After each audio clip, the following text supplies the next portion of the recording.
How's it going? I try to ease it in, I try to not jump in. Oh, see, I'm waiting for the echo.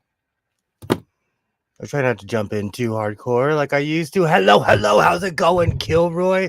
Hello, Joy, how are you doing? Alibaba, great to see you. Yay. Hello. I I am king of the hoarders. Yay. Hello. It's good to be early. You get a good seat. Yay. Hello. I hope everyone is doing well.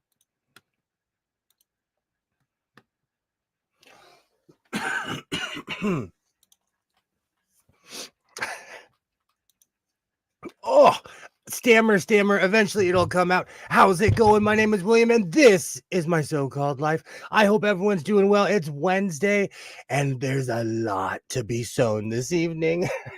Will I get around to it? Will I just waffle and stare at my serger? Who knows? Stay tuned. Welcome to my so-called life. I hope everyone's doing well. Hello, Alibaba. Yay. Hello, Joy. Awesome. I don't hear any echoes, so we shall continue. Right now, I'm working on quite a few things. I live in the land of unfinished projects, Walmart oopsies, and everything that I forgot. I'm cleaning out my closet right now, so I'm rediscovering everything that I've that I've made, lost, forgotten, or what I've been looking for. But I still have not. There's 2 patches I'm looking for. I have not found them yet. Awesome. Today has been another crazy day. It is pouring rain here in Southern California. But before we get to any of that, we'll start this off early. This program is for entertainment purposes only, and its content is not intended to malign any religion, race, company, individual, or wigs. All opinions expressed by my so-called life and program participants are solely their personal views and do not reflect the views of every single human being on planet Earth. I hope everybody has a great evening flying my so-called life airlines. If at any moment you're feeling that you need help, don't forget to take an Ozempic. We have exits on both sides. That's a la izquierda and derecha. Rained so much here it almost flooded. Yeah, we're almost there as well. We're almost there. We're getting a lot of flash floods too, so we're having crazy weather. I have a few things that I'm going to sew this evening. We'll see if I get around to it. I because all the important people are here. I just want to say this for the record. I have officially tuned out. I'm watching Alf. There will be no politics spoken here at my so-called life. I hope everybody has a great 2024. I'll see you in 2025 if you want to talk politics. But I'm over it. I've officially checked out. I'm watching full episodes of Alf. I'm back to watching Desmond's Barber Shop. It is a glorious time here in the House of Sewing because I am tuning out all politics. So if you want to talk about sewing, Walmart oopsies, and everything in between there that is life, I'm here for you. And I finally got a giant... I haven't floppy microphone. I finally got a giant external hard drive so I can continue on my quest to make videos. So I'm excited. I finally purchased something large enough to process everything I have. And when I processed everything, when I put it into the larger external hard drive, it retrieved all of the stuff that I haven't seen for a while. All my kilt files, all this stuff. I filmed this big dramatic scene up on the hill with my cape up with a water tank by my job. And I feel like that's been forgotten because I haven't been able to access that. So, yay.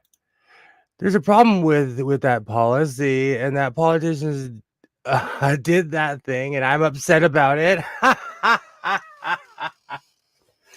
Nope. As a matter of fact, if you want to talk about politics, I have a sewing machine that has a pneumatic pedal, a self-winding bobbin, and I should grab it instead of look at it. I've had this thing in the closet for a while because it is the definition of an overambitious sewing machine.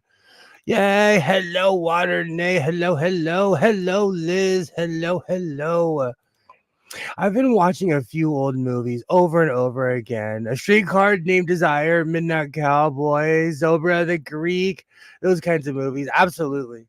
Absolutely. I forgot that I forgot the nostalgia of watching shows like Alf.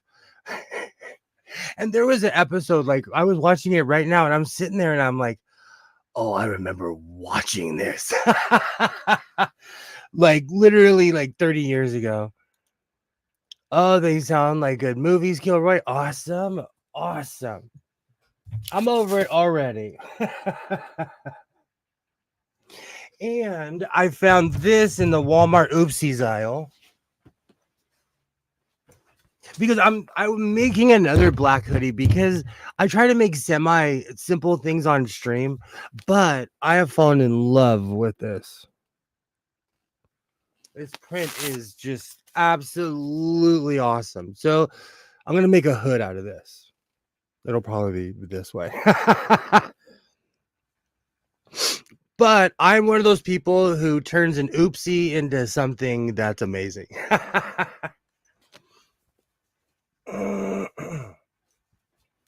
You know, it's pouring rain, so there's not much else you can do except for go to places like Walmart.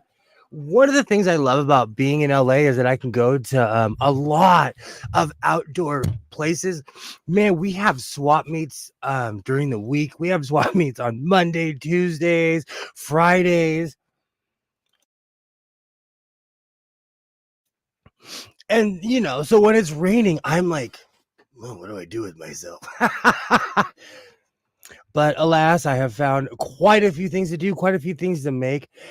And I don't know who's counting, but let's look. Instead of me sitting up here telling fishing stories. Yay, hello. Let's look really quickly. Okay, that didn't do anything. It has been, wow.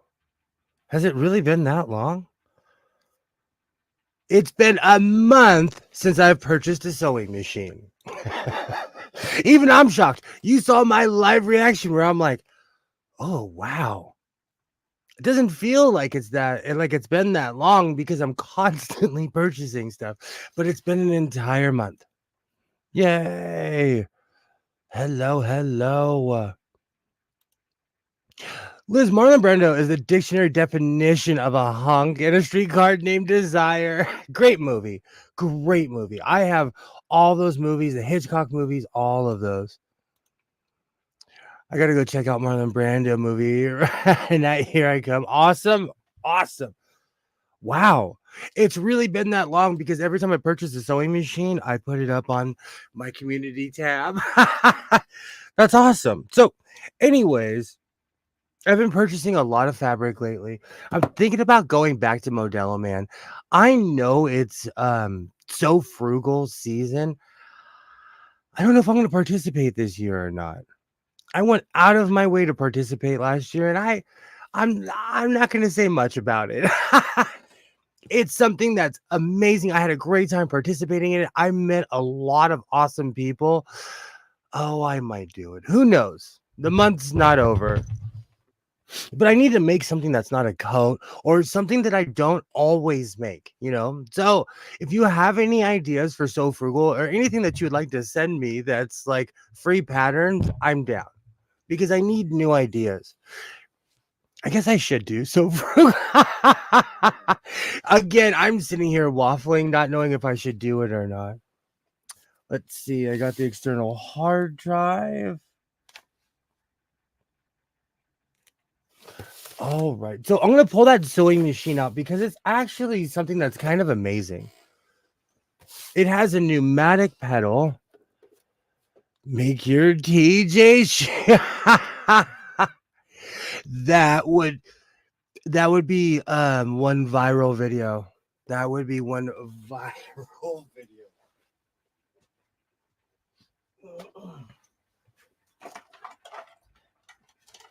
So Kilroy votes parachute. I need to stop clanking this thing around because I feel like I'm gonna break it.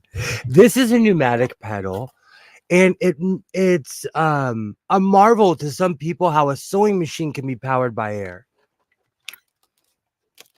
or how you just plug it in and it's powered by air.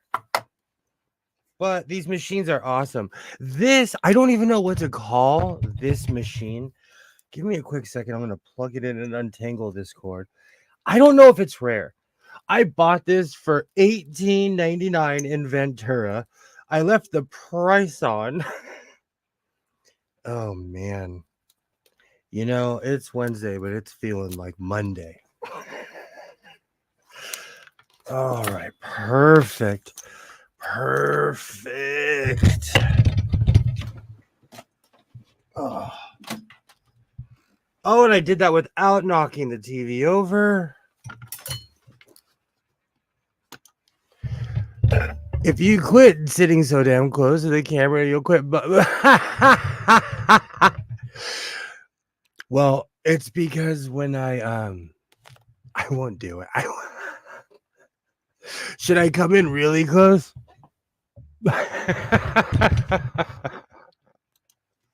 Do you know why? It's because when I bring the table in here, it cuts the room in half. And so when it cuts the room in half, I don't have the maneuverability that I normally would. Even with all the space I have now, I have to pick and choose when I want to bring the table in here. And I have a lot of stuff to show. From day one, the My So-Called Life channel is all about show and tell. Okay, good. I'm just making sure the light's on. Awesome.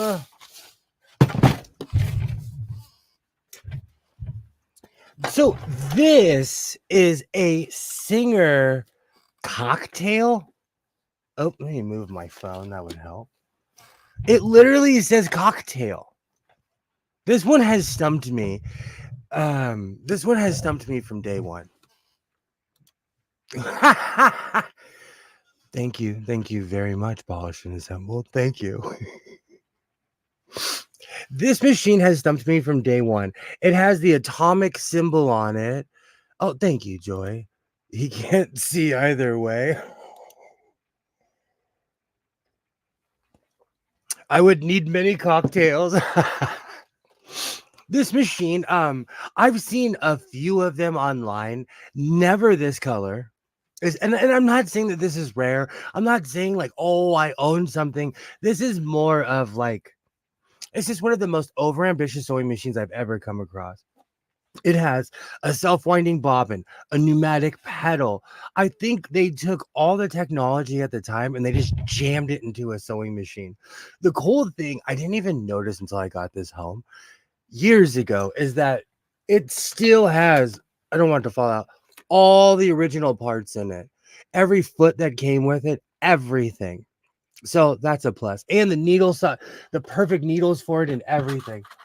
I have yet to open that, and I've had this for a while. But you know, I'm cleaning out my middle bedroom, and I'm revisiting machines that are that's literally the land of forgotten sewing machines. Let's be real. Stuttering. That is like the land. Never seen one before. Where and when did you get it? Oh, parts. Yeah, it's always important when it comes with parts. Okay, so I got this in Ventura years ago. Years. It feels like years. A year and a half, 2 years ago. I don't even know how long it is now because I was so discouraged after I got pulled over by the cops. I would go to Ventura every weekend. I have no idea why. Ventura, California is the land of refurbished sewing machines. They have a ton of thrift stores on Main Street in Ventura, California. They pride themselves because they have a ton of thrift shops, from the high end ones like Aardvarks and all the ones where you can buy a Levi's jacket for $120 because they're crazy. But I go to the lower end stores. But there was this one store. It was really she because you'd walk in and they wanted like $120 for a Van Halen t-shirt. But they were giving away sewing machines. In the back, they had an electronic section. I bought my 1950s Singer for $20, table and everything. I don't even want to say, how's it going? Rah, rah, rah, rah. Hello. How's it going, Skits? Great to see you. I purchased at least 15 touch and sews. I purchased like 10 stylists. Like the 1960s and 70s sewing machines were just all over Ventura. I fell in love with the baby blue and the Tijuana teal sewing machines because of Ventura, California. And one day, this particular store had a sale and they were giving away. So I think they were just trying to get rid of their inventory. I purchased, I think, like 9 or 10 sewing machines that day. And I made a video about it. But like what I would do, each sewing machine I'd put in the car, I would film it. And then throughout my videos, throughout the weeks, I would just make it look like I added more. But I had them all at the same time. I've had this for a while, Skits. Reciprocation. We've been together for years. I just had this in the closet and forgot about it. Wish I was there. It's the strangest thing. Part of me wants to go back, but part of me, like every time I look in the mirror, I'm like, dude, you purchased like 50 or 60 sewing machines in the matter of only like a couple of months in Ventura, California. I went crazy because they had they had all you know what? Don't make me do it. Don't make me. I'm gonna go look and see if I can find the video. Ventura, I had awesome adventures in Ventura, California. And like I said, I purchased quite a few sewing machines there.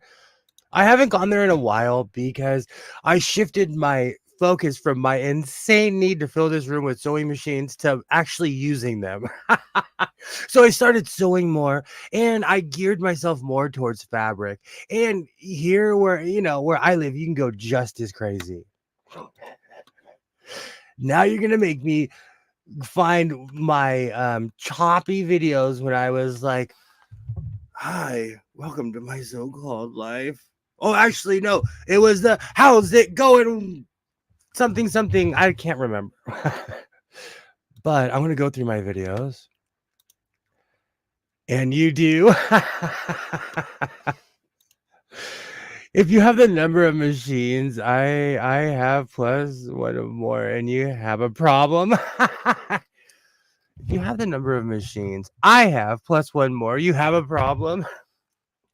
You know what's so funny? And I can't believe I'm saying this man's name so early, but Fred Sanford on YouTube of the Fred Sanford channel let me know that I wasn't alone. I knew I still had a problem. But when he walked in that warehouse, when I first saw the video, I was like, I don't own like 1,000. And so I don't know what step that is. I have no idea what step that is. Excuse me. And this machine made me laugh because I also made a video where I was like, I do not like self-whiting bobbins. I literally question the existence of self-whiting bobbins on sewing machines.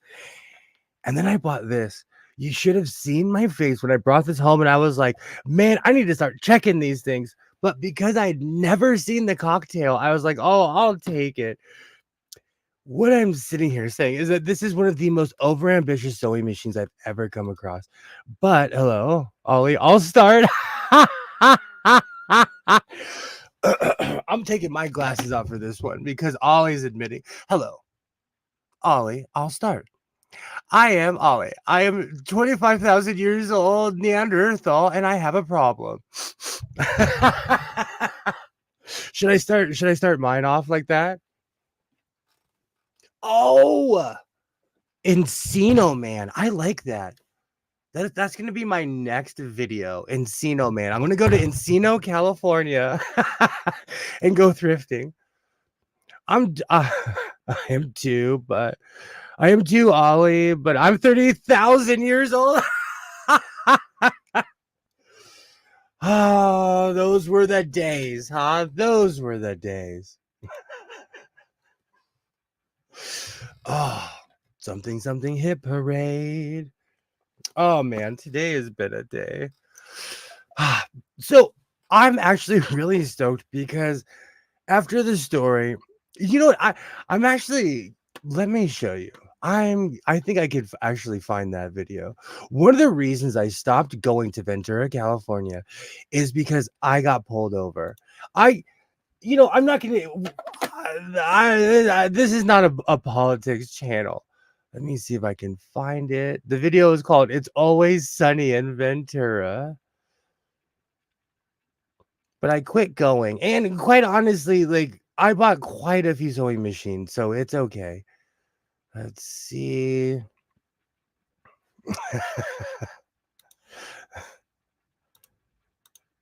Ooh, Alibaba looks like Brendan Fraser. When clubbing was clubbing. Oh, now I have that song stuck in my head. Now I have the Ice Cube song stuck in my head. Get your club on. Oh, Alibaba looks like Brendan Fraser. You'll thrift everywhere. Encino, Chicago, North Korea. Would they let me in? Would they let me in North Korea? I'll give them my cell phone. You can mess up my cell phone. Every video I've ever seen where they're like, oh, I've gone to North Korea, but they messed with my cell phone. I'll go get a cricket and I'll show, I'll thrift anywhere.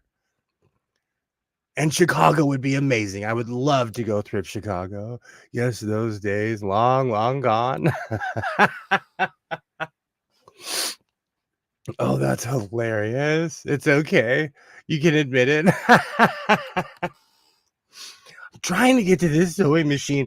You know why? I'm more impressed because I was reading how people were freaking out. They're like, how can my pedal be powered by air? It is. This machine is literally sucking in. Every time you push down, it sucks it in. Okay. So I have the original spool cap, which is crazy. That never happens with sewing machines. Okay. So let me put that down. I'm going to put this on my Drit spool holder because I didn't think this machine was going to work. So I put this Amazon thread on and it's not necessarily compatible with anything. But I purchased it a while ago. It served its purpose and it's great for hand sewing. Oh, right. Let me put that in there. Okay. All right. Let's get a scrap piece and start sewing. After all of that, part of me wants to wind the self-winding bobbin, but every time I've ever done that, it's like Get Smart. It explodes. All right.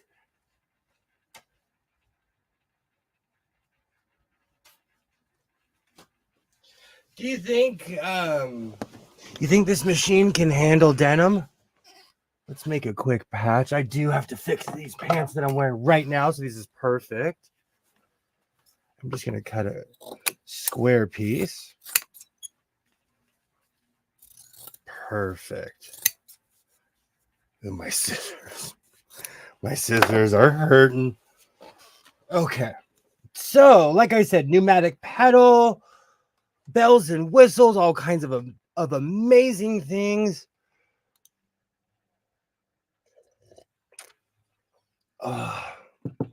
They were not a good system, in my opinion. Alibaba, that's why I'm so glad you're here.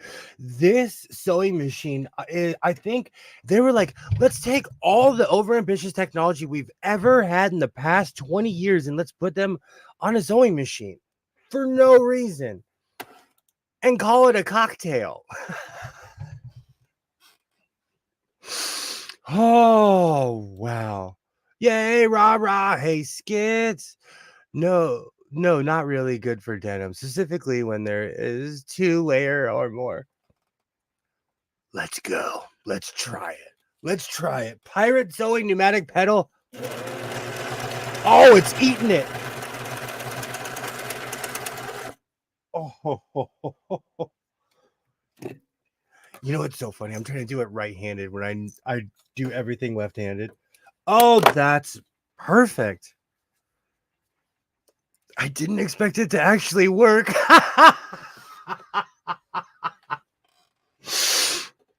It's really anticlimactic when they start working because even yesterday this thing would work and then it would bonk on me. So, as always, let me show you the front and let me show you the back. And it did have a stutter. It did have a stutter, but I'm actually shocked. It completely ate that. To me, I think Singer tried to take the 1965 white SMC 7764 and make it out of a plastic shell and some gears.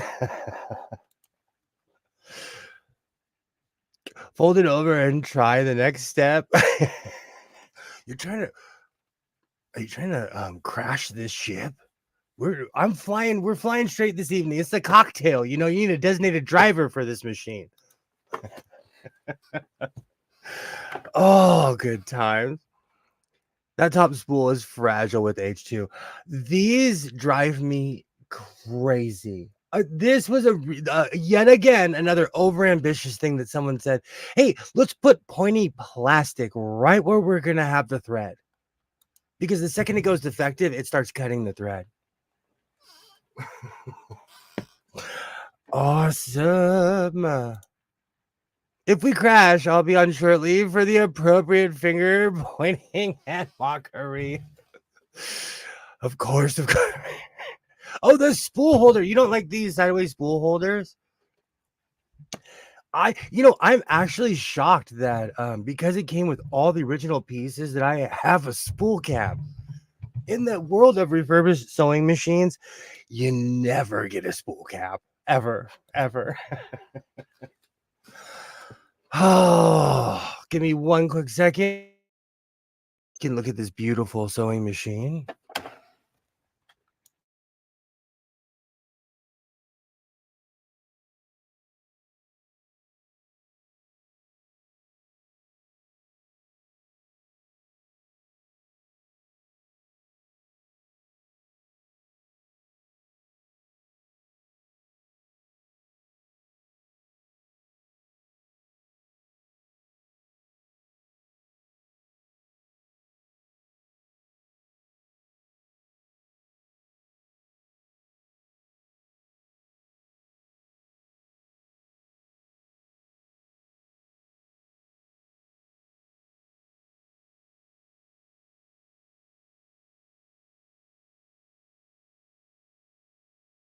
One day I will get music, but I refuse to download OBS. I apologize.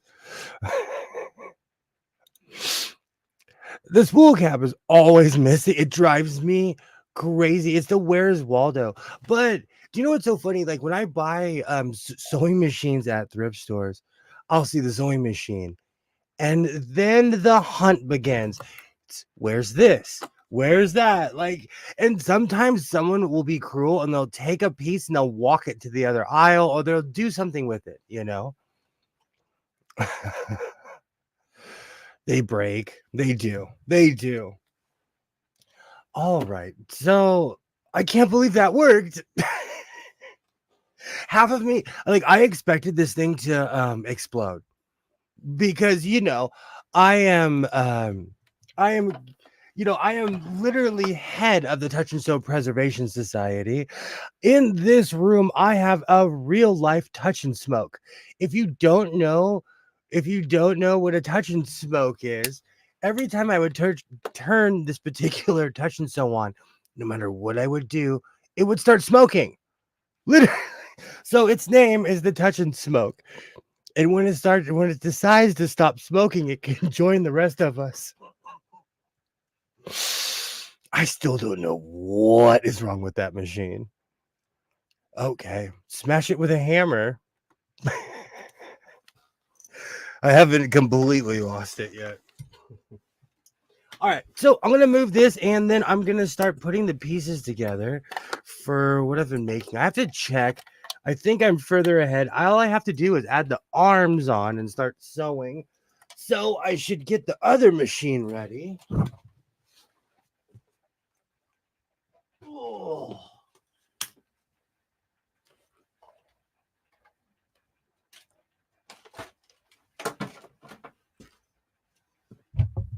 Oh man.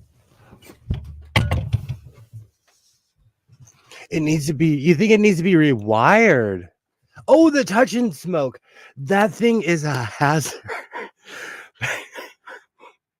That particular sewing machine is a hazard. I learned, I have not told this story in a while, but 3 years ago in this very room, 2 years ago, something in that realm, actually, it was probably 4 years ago, I purchased a white rotary. It had a table and all the electrics and everything. I plugged it in and it shot out a 3 foot, I say flame. My son says it was electricity. It was amazing, whatever it was. But from that day, I learned is just nerves like me needs to smoke to keep on the level. Hey, I'm not whatever. Just like my favorite fabric human, Mr. Modelo, who wakes up. Do you know what's funny? When I took that picture of the Modelo cans, that was at like 9 in the morning. I came late. That was at like 9 in the morning. It's a big hazard. Never leave that one plugged in. Goodness gracious, great balls of plasma. You know, I still do not know what that day was crazy.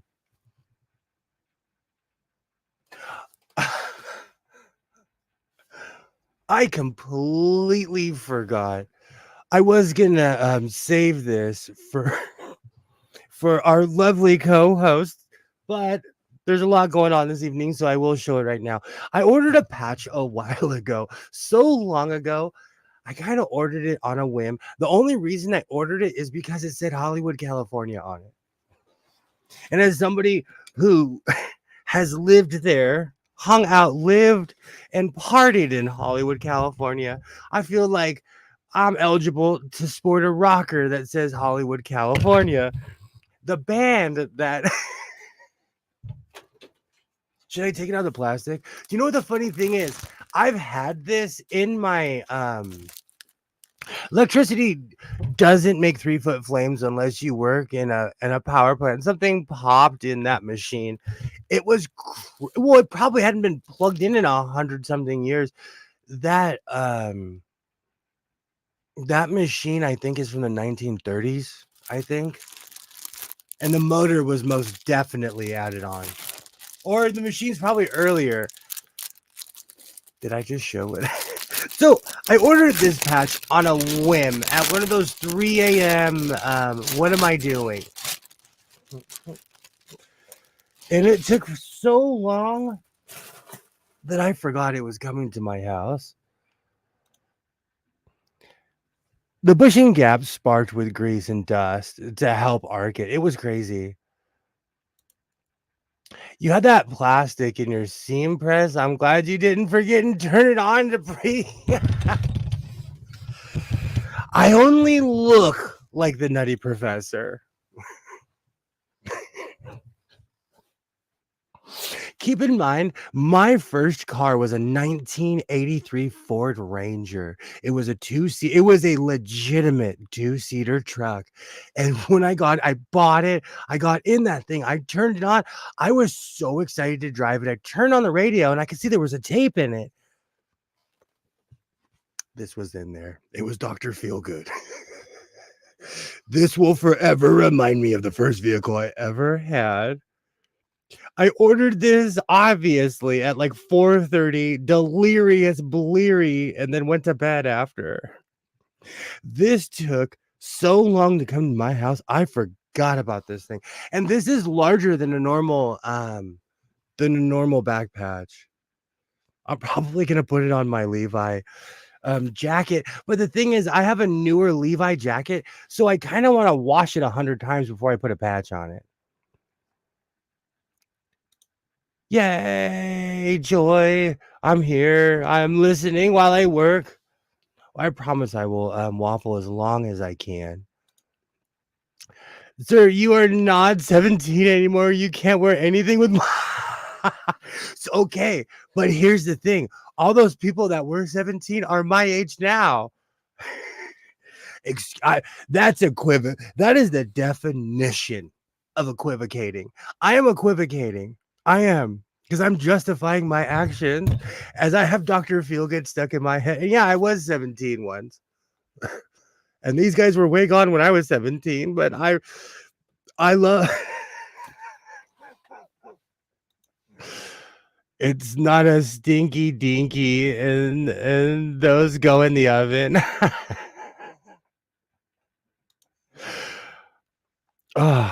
He's the one they call Dr. Feelgood. He's the one that makes you feel all right. See, it just gets stuck in your head. And for the record, I put it in my press because when you order large patches, you can see, I don't know if you can see the crease in that. Yeah, you could totally. That's beautiful lighting right there. They fold them in half. So they come with these mega creases. So I'm actually going to have this in the press for a day or two.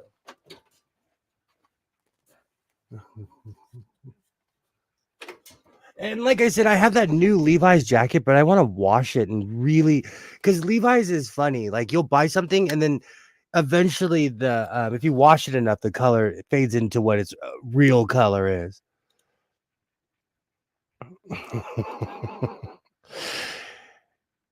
Is it any self-respecting 17-year-old going to sport? No. Oh, I was broke when I was 17, but if I had any money, I would have had a bunch of Motley Crue shirts. In a way, same. I think that's what a lot of it is. I look at a lot of things like when I bought that Michael Jackson vest, or like when I bought the 1980s vest when I was a kid, I would obsessively watch Electric Boogaloo. Was it Electric Boogaloo with Shabba-Doo? Is it Electric Boogaloo? Oh, now I have to look it up.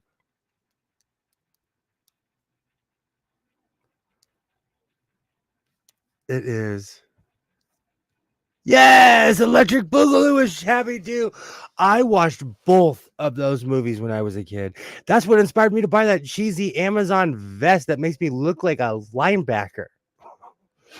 I still have a girls. Dude, that's awesome, Ollie. That's awesome.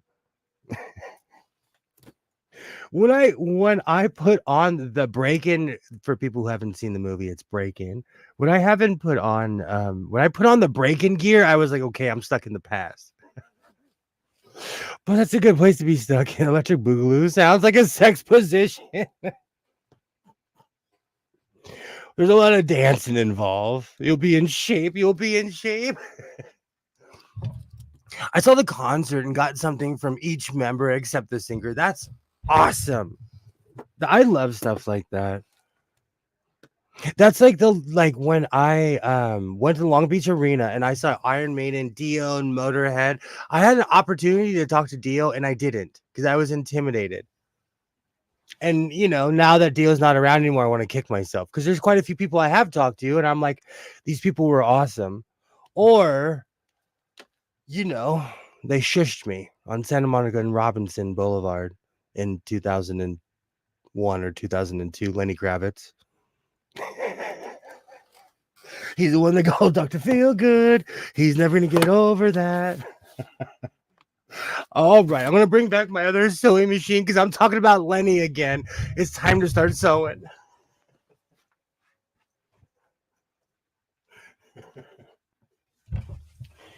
All right, me. This desk is growing. Do you know, I mainly bring up the Lenny story to troll you. Well, and I am petty.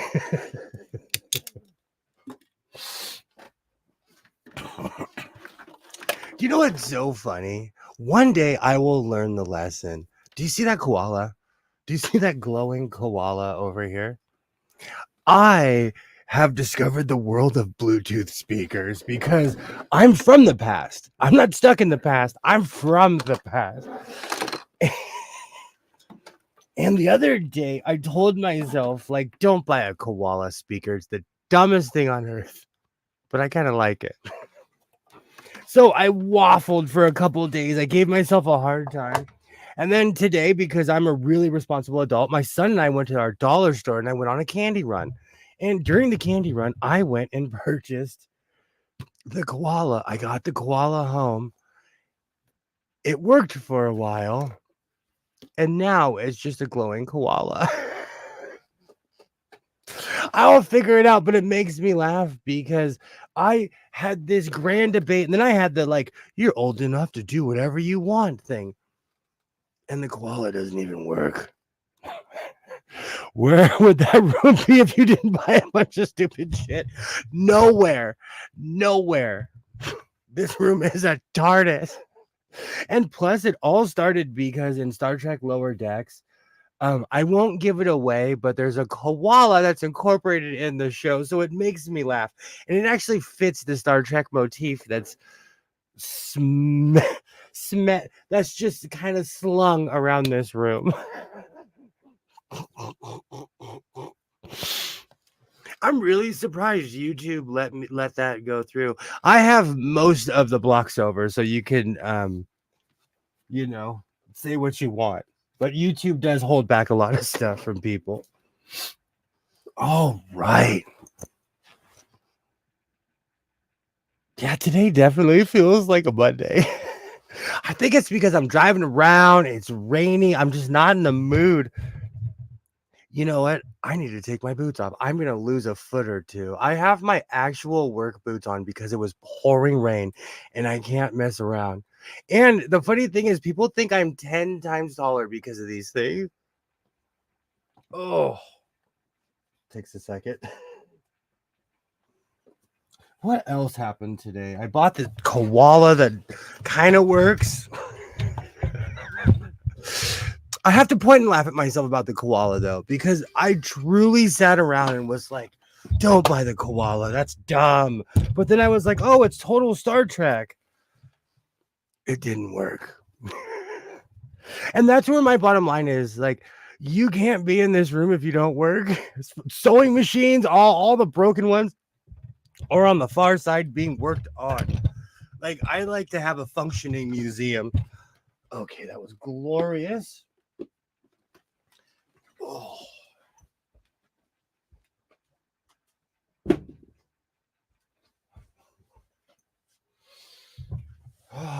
And for anyone wondering, I am still shaping this beauty.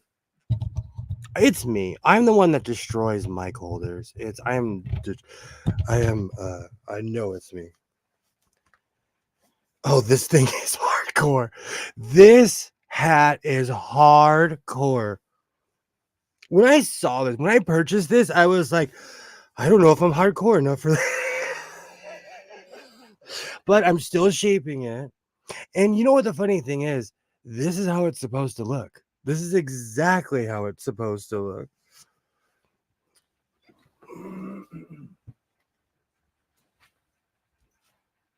All right. I'm gonna I should set up my sewing machine before. No, the mic stands are built that way. Well, this is a cheap one. I broke a metal one. Get plastic grommets at the pivots. Not grommets, washers. All right. So I'm going to thread this machine so it's ready. And then I'm going to switch my angles. Where's my... Wow, my giant spool is slowly going down. Then I will go back to what I was doing.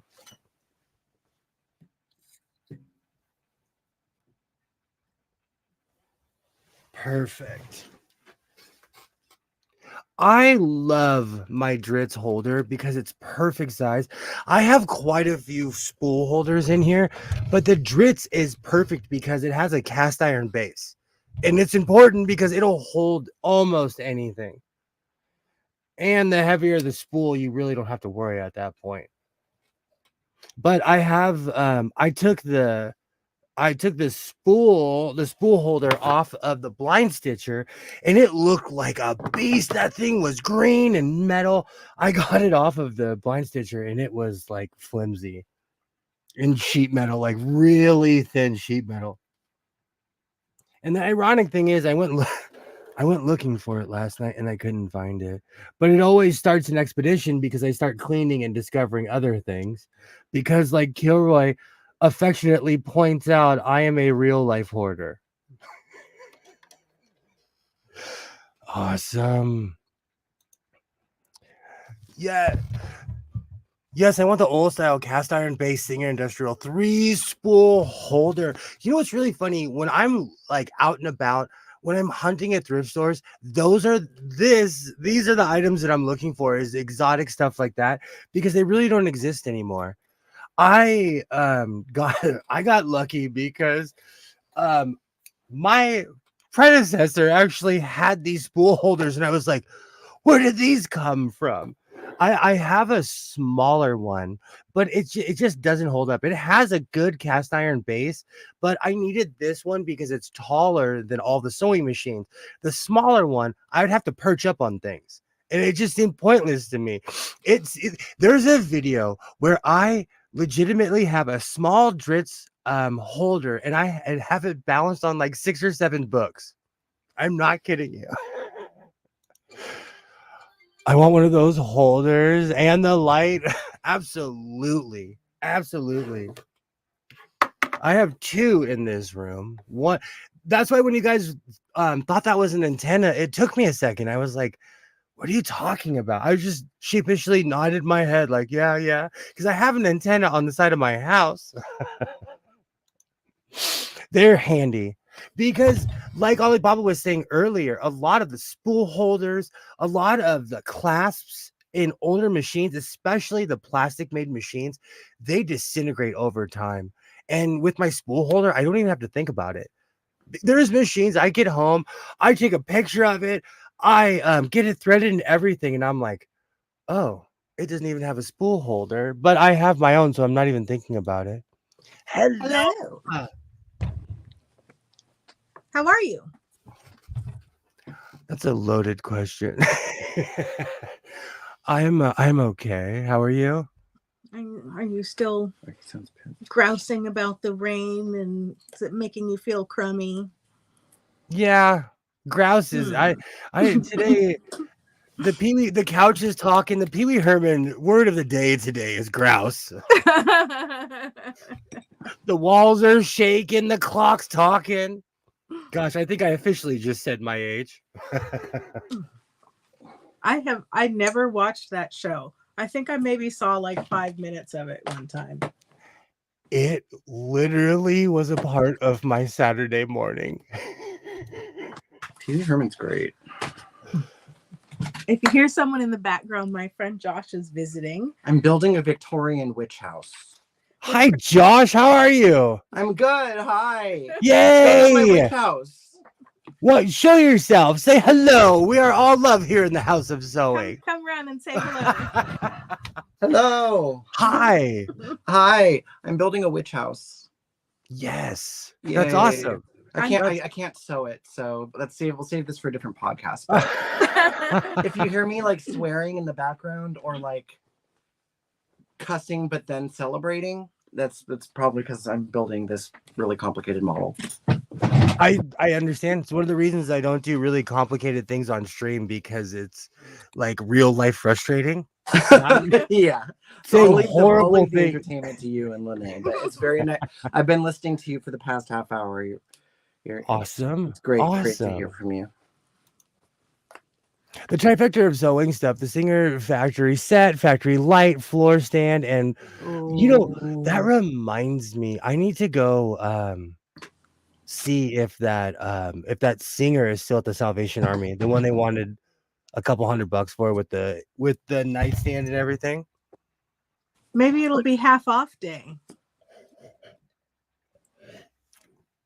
Much like the industrial sewing machine that I turned down, even though it's half off, I need another human with me to. It's all fun and games until it's 300 pounds. Well, yeah. Oh, you know what? You could take young Mr. Sewing and the new Mr. My So-Called Life on an outing to the thrift store. Maybe between the three of you, you can pick up that table. I have a fridge dolly and just sheer determination, blind, ignorant determination. There you go. Fridge dolly, appliance dolly for the win. I have to stop myself because last weekend I witnessed a industrial sewing machine that I do not need in this house. So So I have to continually tell myself to not buy said machine. You witnessed one in your home? Well, I took a bunch of pictures of it because I'm that guy at the thrift store where you're like, what the hell is he doing? And I'm totally dressed like a 1980s biker, so it throws everybody off. They're like, what's he gonna do with that machine? Is he gonna pick it up and throw it at us? My answer when anyone ever asks me, they're like, what is that? I always legitimately say, oh, it's a boat anchor. Because if you ask me a crazy question, I will give you the craziest answer I could think of at the time. Well, that's why I put the boat anchor sound in my short about that little slidey stand with that mega heavy white rotary embossed. They weigh so much. So I'm gonna add a hood this evening if we get that far. Oh, all right. What are you working on today? Well, I've officially guilted myself to use the fabric that I have. I unraveled the rest of the woven black fabric that I got from Mr. Modello. Uh-huh. And now I'm actually using it. But I like the look of the long sleeves with the all black with the hoodie to be named later. I don't know. I haven't decided yet. I have this. This is a Walmart oopsie. You know, I live for the oopsies. Uh-huh. That's a very you print. Is that a print or a weave? Is it what? Is it a print or a weave? No, this is a weave. Nice. I wanted, because you would come on here and be like, what's the thread content? I would be like, hey, A-word, what's thread content? And so now that I actually know what it is, I try to mash the threads that I'm still pro synthetics. I know. I'm part of the problem. Hiss and boo. Oh, which reminds me of Hiss and Boo. Another one bites the dust. People I really respect, sewists I see on YouTube, there is this inevitable video of is Temu okay? What's the other one? Using Temu. Oh, what's the other one? Sheen. Oh yeah. Uh-huh. If you sew, be careful. They're gonna come after you, and it's cool because you get sponsors and it feels great. But you're helping to destroy the environment. Pretty much. I'm I was raised Roman Catholic. I'm going straight for the guilt. Josh is now feeling guilty about our craft project. I'm building a witch house I bought off Temu. See? It was only $3, and it's painstakingly I created don't by some judge. poor child's fingers. But and it's I like it's an incredible art kit that I got for like $3. So some poor child out there. They run it through the machinery. No kids involved. I'm addicted to Amazon, They're so well, I'm part of the problem too. I got a patch today. The patch showed up. I got my Motley Crue patch. I thought I was done. And then another patch showed up, and I'm like, yeah, I have a problem. I don't even remember this one. Yeah, it's bad when you can't remember the ones that are coming. But I looked and it said, hey, you ordered this emotionally in the middle of the morning. Here's the evidence. Did you get another one that says I don't need no effing friends or something? No, it's a Ouija board. And because I have an extremely honest thank you, Ollie. Thank you. I wouldn't want them to sponsor me. That's part of the problem.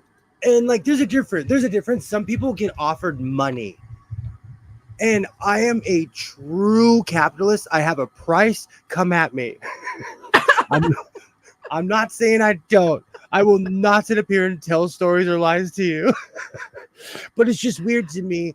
People I really respect are selling out to these companies. And like, it's one thing if you don't know they're doing bad, but we live in the information era.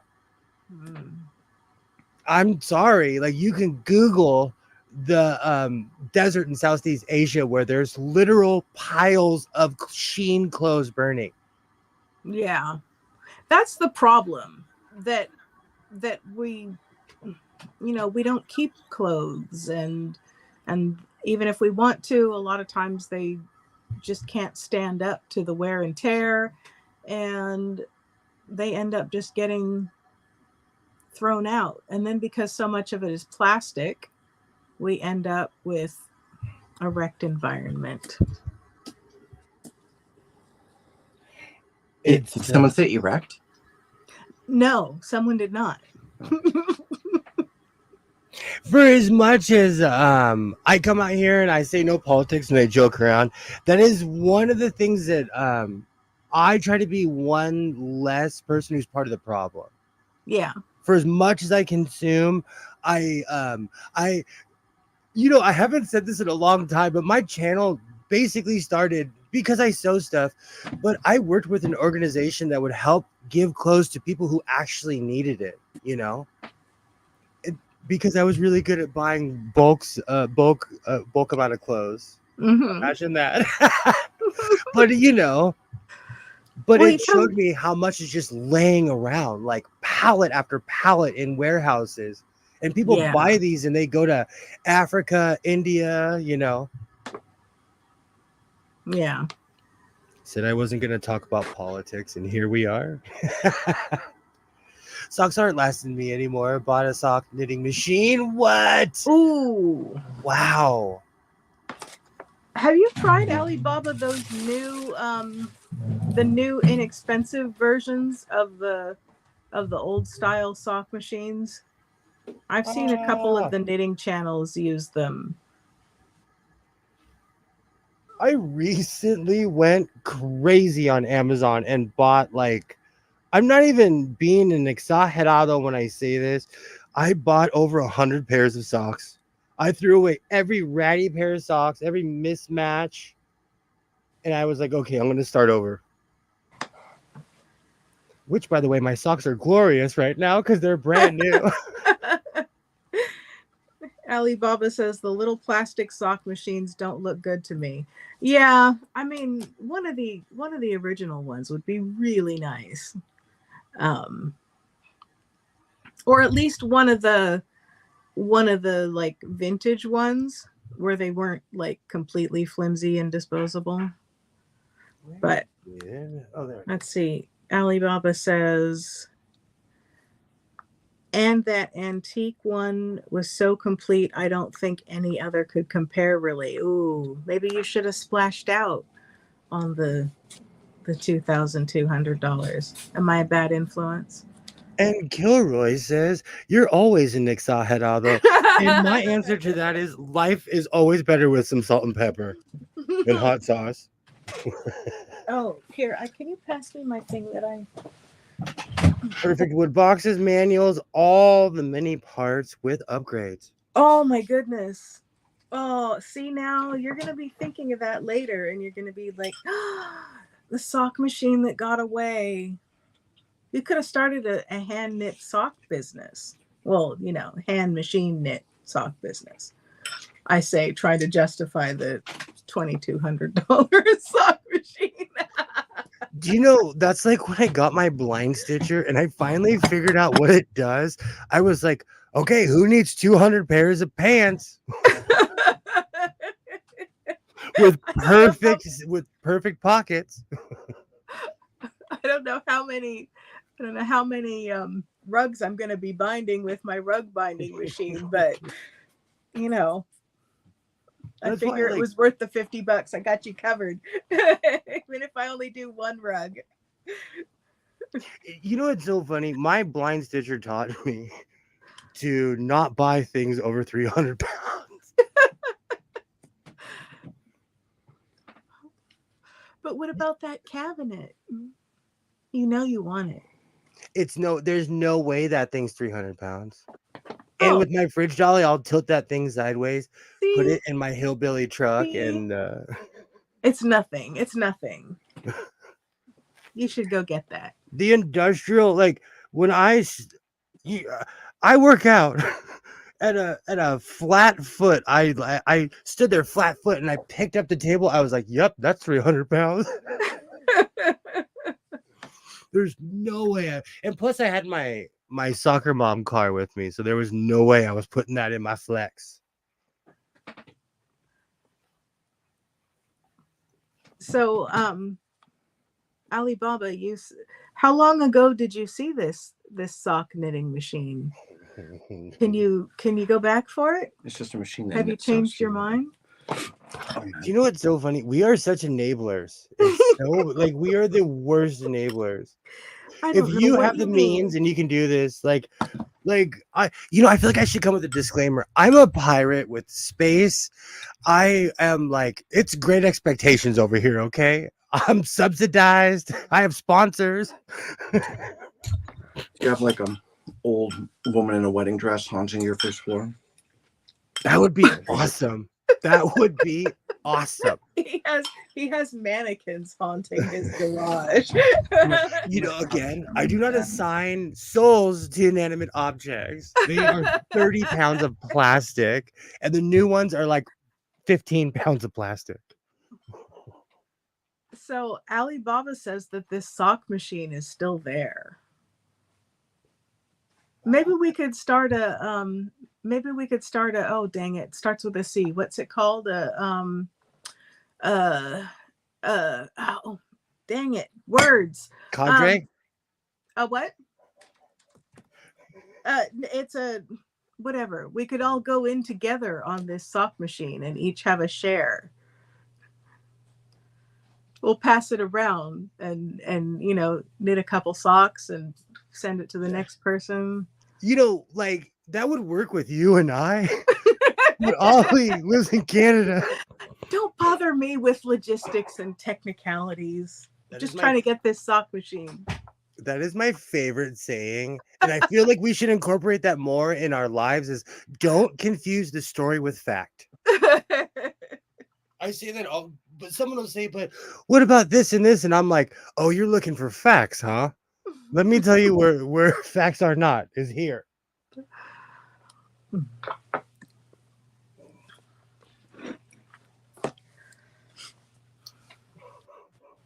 So Josh is over there working on a witch house, and I am working on a magic shop.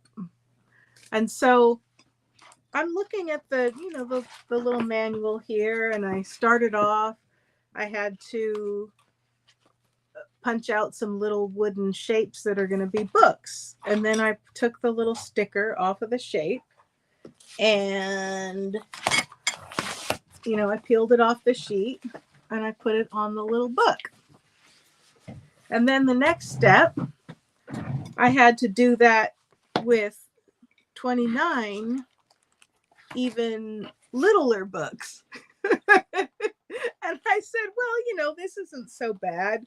It's kind of interesting. And I said, oh, okay. I looked at the sticker sheet and I started to laugh because the sticker sheet has these other little teeny tiny stickers.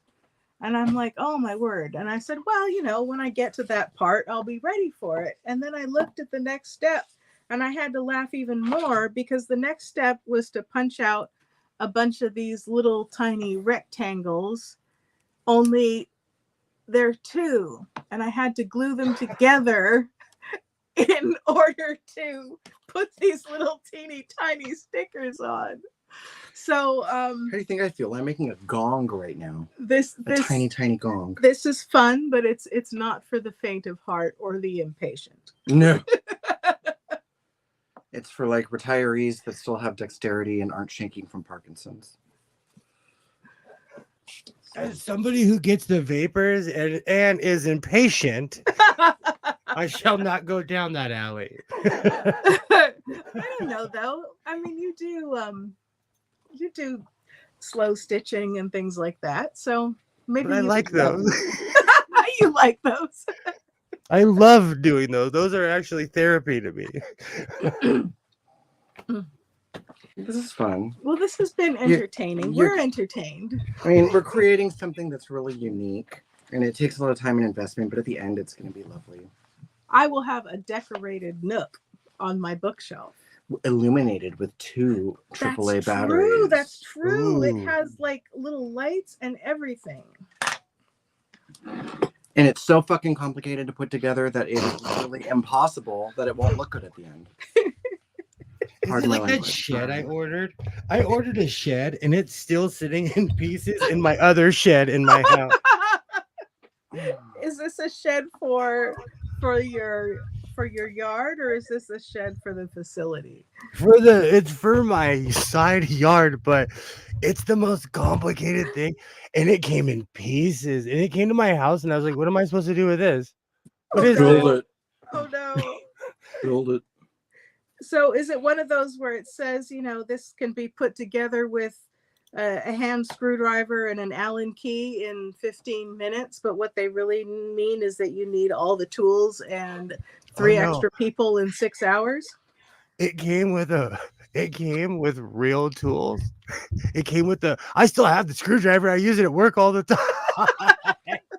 Because every time I pull out that screwdriver, I'm like, man, I should put that shed together one day. You could hire someone off TaskRabbit. They'd come and see that shed and they'd be like, sorry, I just remembered I have another obligation. Get Hans to build it, get him sugared up and tell him to go work. He's really good at following directions. Me, on the other hand, I'm not. It's still sitting on the side every time. Because when I took this door off, I went to go put it in my shed and I was like, oh, I forgot there's a shed in my shed. I forgot about that. So I'm sorry, tell me again, how long have you had this shed in your shed? I don't know, not that long. 3 years. Oh, okay. It was a COVID. It was, during the plague, it was a panic buy. Because all of a sudden I was confronted with organizing everything in my life, and so I cleaned out all my tools, everything, and then I ordered this shed, and I was not in an emotional place to put it together. It was all just too much for you. It's like it was your Walking Dead contingency plan in case COVID turned into like a zombie apocalypse. Oh.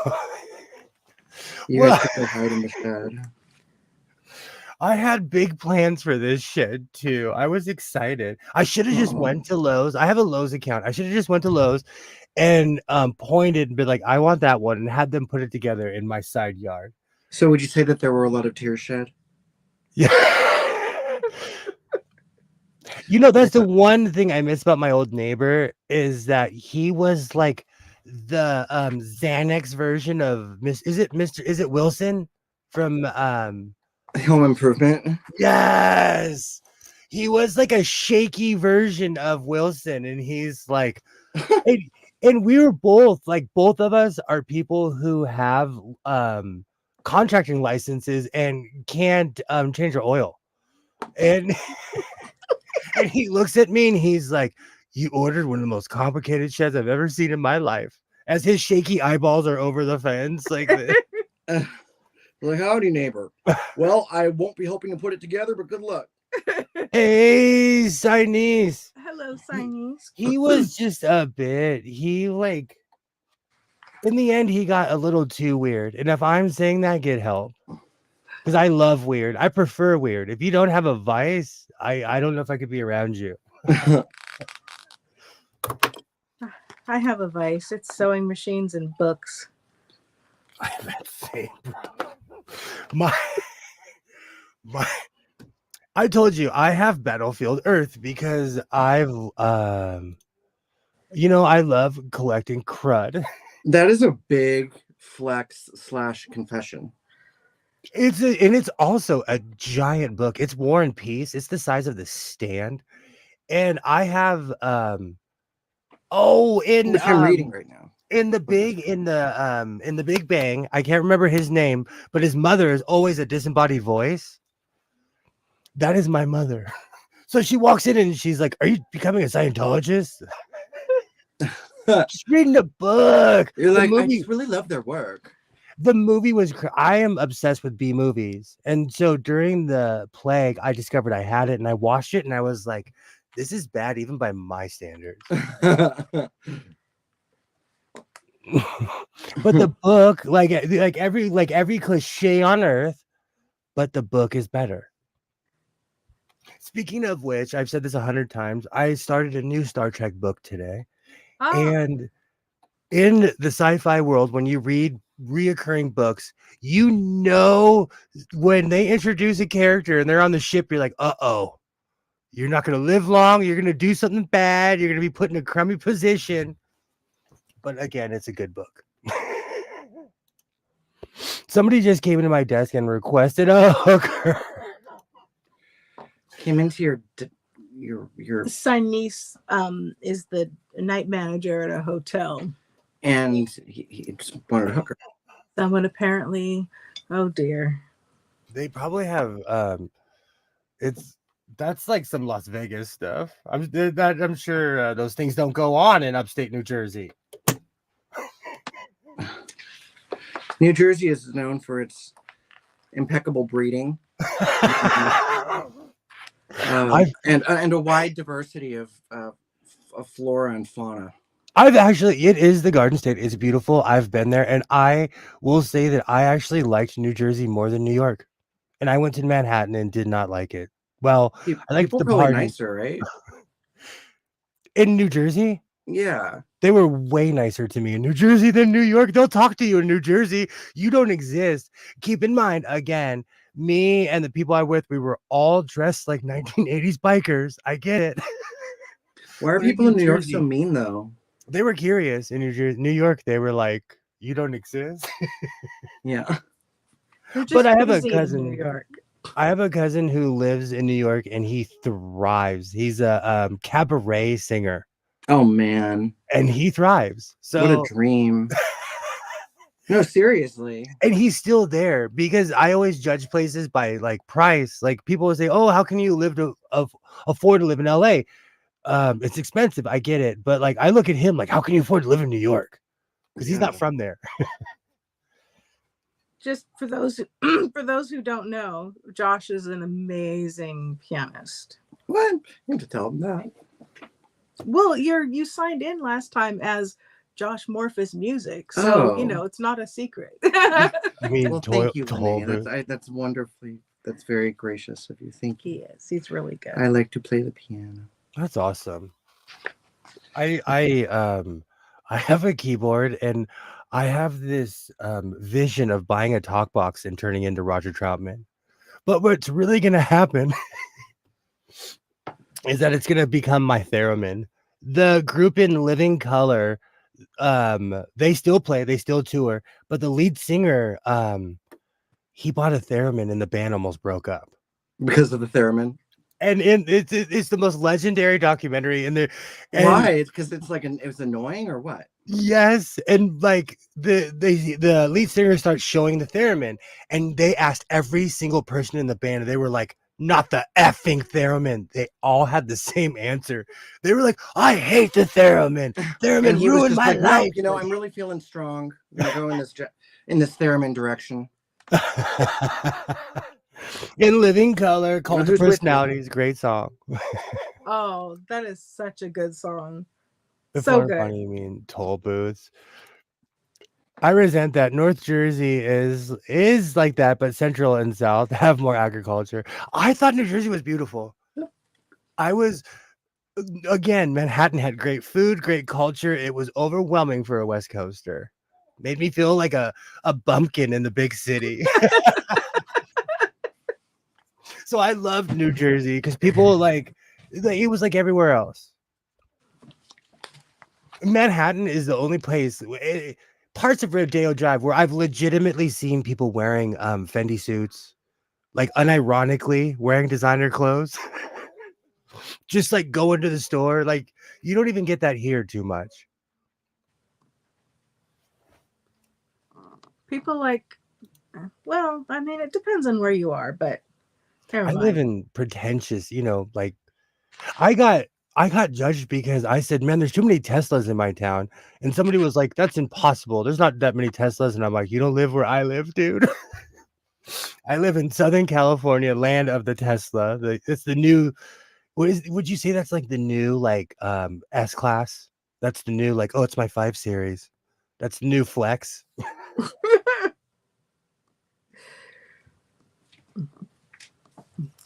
I don't know. There are a lot of them. One Tesla is too many Teslas. You know what it was? It's I just noticed, maybe I didn't notice. I looked up one day and I was like, when did my town become gentrified? And it has like been gentrified for a while.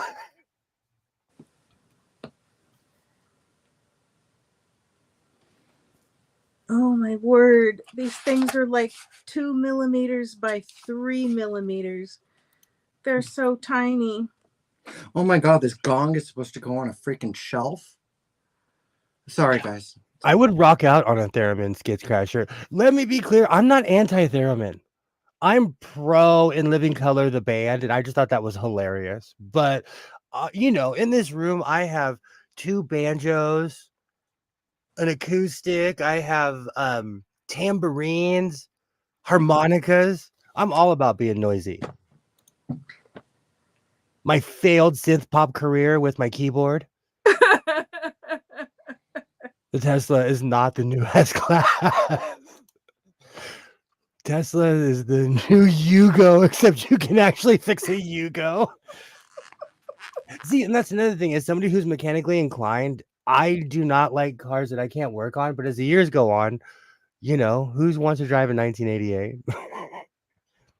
Even if I hit the lottery, I would never buy a Tesla, specifically because I don't want to give my money to Elon Musk. I've already have. If the entire power goes out in my neighborhood, I've already given my money to Elon Musk.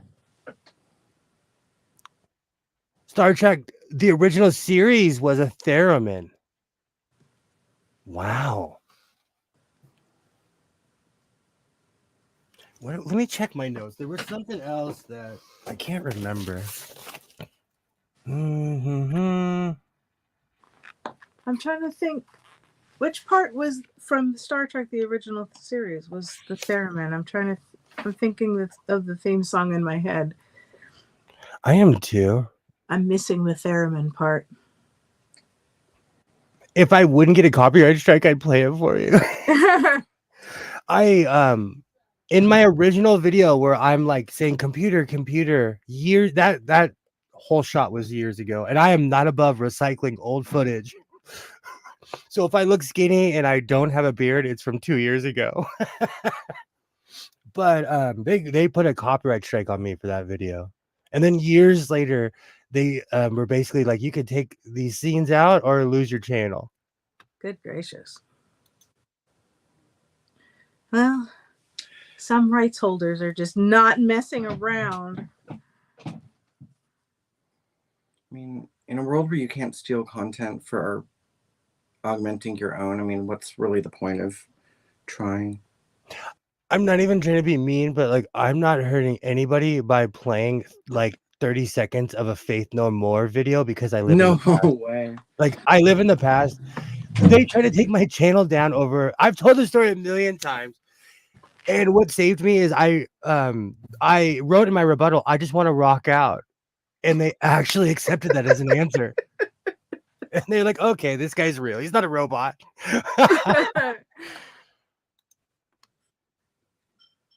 Now I've got Faith No More stuck in my head. I still listen to Faith No More.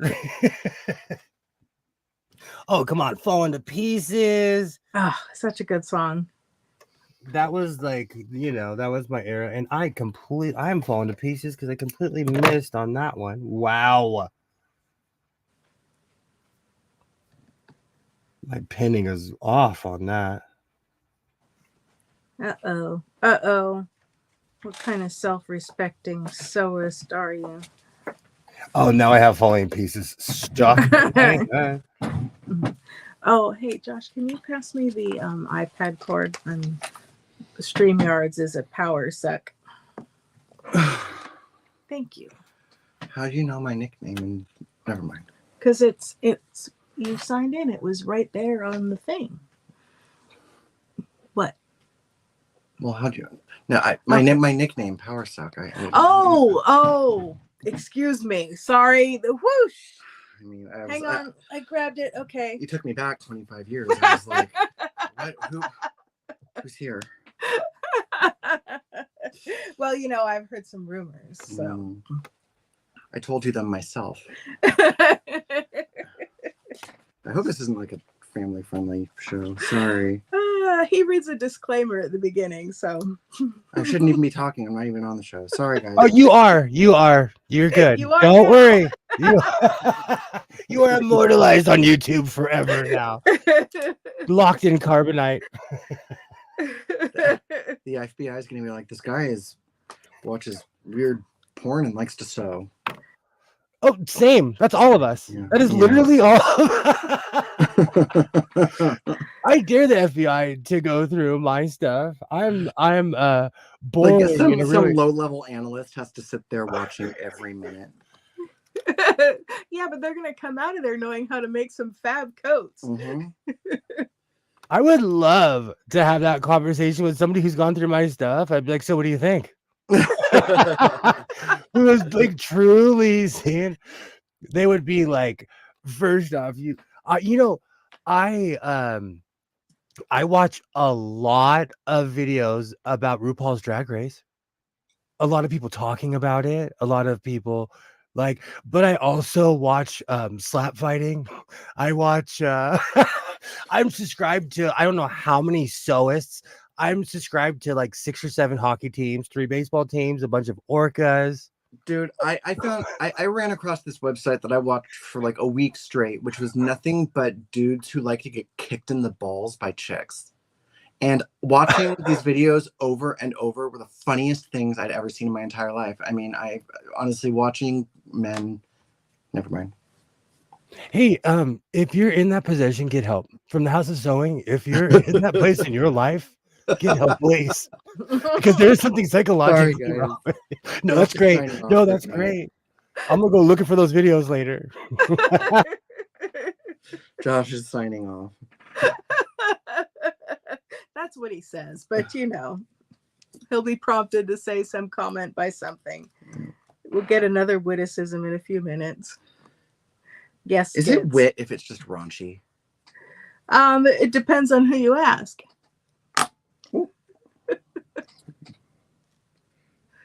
I'll call Michael Jordan. I don't know if Michael Jordan ever knew that between crying and saying "stop it, get help," that would live on forever. Wait, what happened? Michael Jordan has a meme in the 1980s. He did a commercial. I can't even remember what it was for, but he would say, "Stop it, get help." And now that is like that meme has lived far beyond the commercial. Oh my gosh, I've never seen that one. Jackass episodes can start you off. They filmed a lot of that around here. You want to talk about grown men who don't act their age? It's a wonder that they lived through that. Oh my A lot of goodness. them didn't. But I told you I met Johnny Knoxville, and it was the strangest thing. He looked like a mother duck. What? He had 7 people walking behind him, and they were not allowed to walk next to him for some. I don't know why. Is he like too cool? I worked at the Gower Gulch on Sunset and Gower, and I saw amazing things when I was in my 20s. And I walked up to him. He talked to me like I was his cousin. He was the nicest guy. I sat there and smoked a cigarette with him. But these people, like every time he turned around, they'd look at the floor. He was Mother Duck. He's like, get me my sober sponsor. But he was so nice to me. Just like I said, I met Suge Knight, and he was so nice. But he's so big, he didn't have to be mean. Dude, I walked up to T-Pain at a party, not knowing who he was, and I gave him my phone and asked him to take a picture of me and my friends. Oh no. I love stories like that. There's a story about the Queen who people were like, they were hiking somewhere in Scotland and they came upon the Queen and they were like, "Hey, can you take a picture of us?" And she's like, "Yeah, if you take a picture with me." Yeah, I love that story. That is the greatest story. Yeah. How tall is T-Pain? He's a big man. He's a big boy. Like Suge Knight is like 6'8". Yeah, I mean, he's not like imposing, but I mean, he's not a small person. You know what? Skits Jackass was actually kind of a sad story because I watched it. When I was a Grommet, I used to watch skate videos, and CK1, they were crazier on their videos. I can't even say what Johnny Knoxville did to himself on stream. But anyways, a lot of them did not make it. Like from addiction, you mean? Yeah. Ryan Dunn crashed his car somewhere in Pennsylvania. Yeah. Bam is every time I see Bam, he's not dead yet, but he's crazy. He's nuts. It makes me want to cry. Like, yeah, well, it makes me want to cry for the people around him. Like, he's I see that all so the time. fucking selfish. Like, it's weird to me when people like that get consequences and they don't understand it. I mean, I'm a recovering addict, so I believe me, to have total sympathy for Bam. I really do.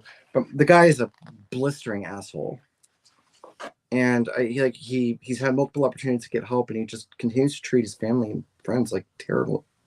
Although I don't know him personally, so I shouldn't really be saying anything. But anyone I've ever known that comes within 5 feet of him, they say the exact same thing. Kind of like this guy I know named Lenny Kravitz who shushes people. Oh my goodness! I got shushed at a Kate Bush tribute concert by John C. Reilly. That happened last week. Wow. I worked at a Starbucks in West Hollywood, and the one I worked at was called WeHo 2. It was on Santa Monica and Robinson. I literally walked out of my job. I was going to visit my friend who worked at the Vons, which was literally across the street. If anyone knows West Hollywood, it's all still there. Long story short, I step out and Lenny Kravitz is there, and I'm loud. And I'm like, "Hey, it's Lenny, what's up?" He shushed me. He said, "Shh."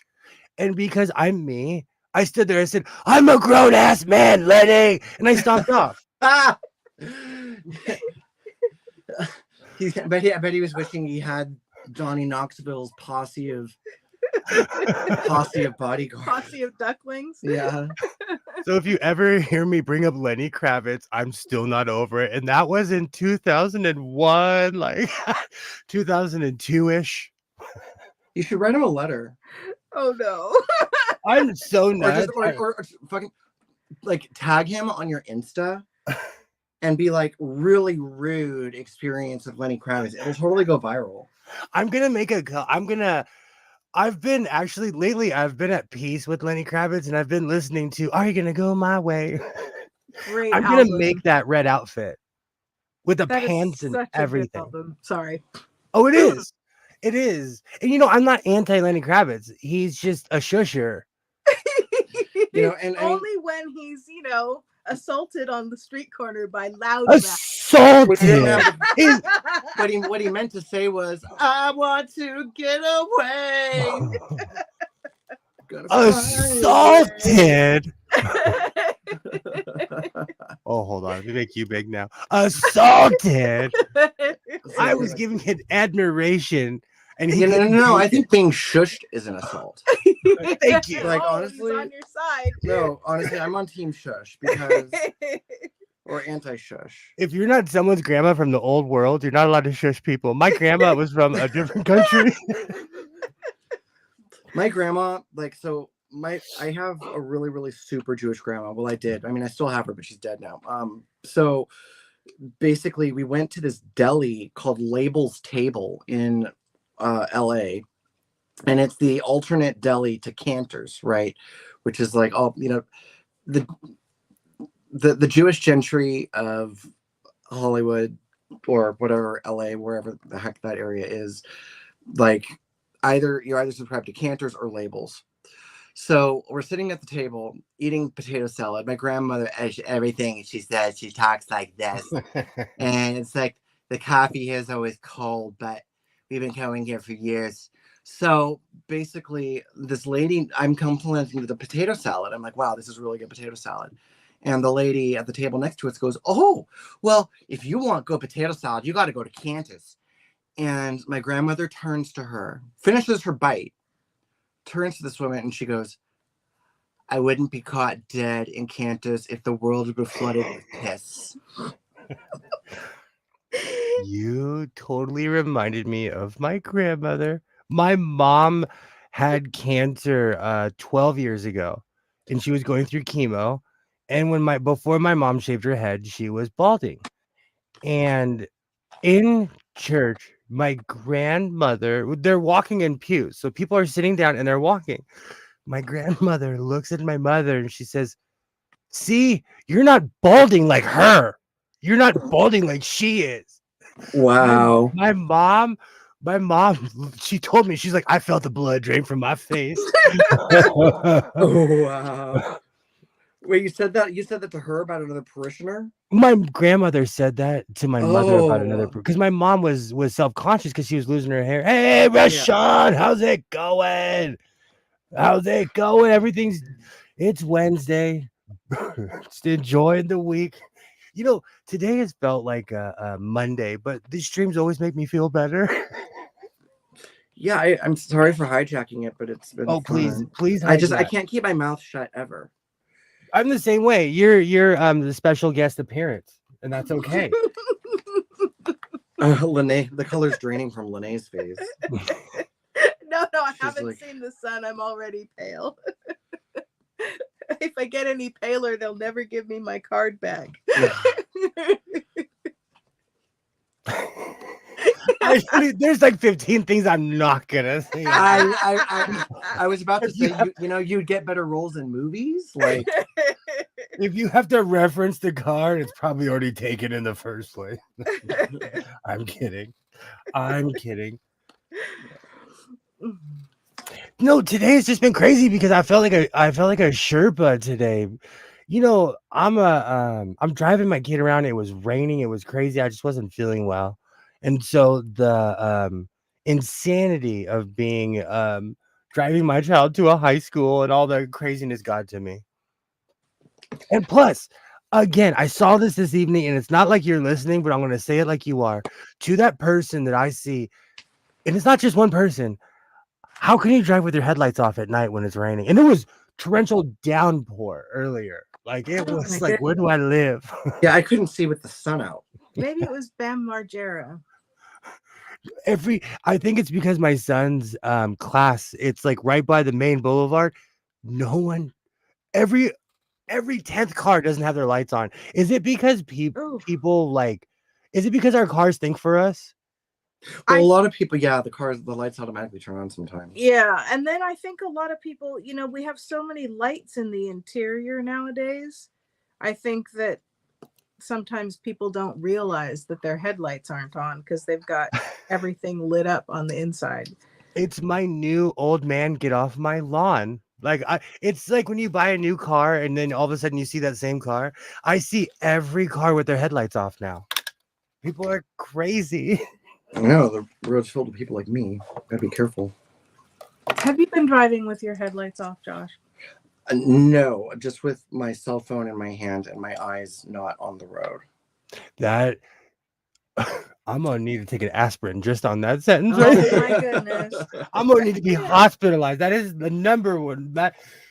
We live in a state where you cannot be on your cell phone while you're driving. I'm kidding. William's gonna And- come down and I straighten was you just out. joking. No, it's okay. I'm a real life Karen.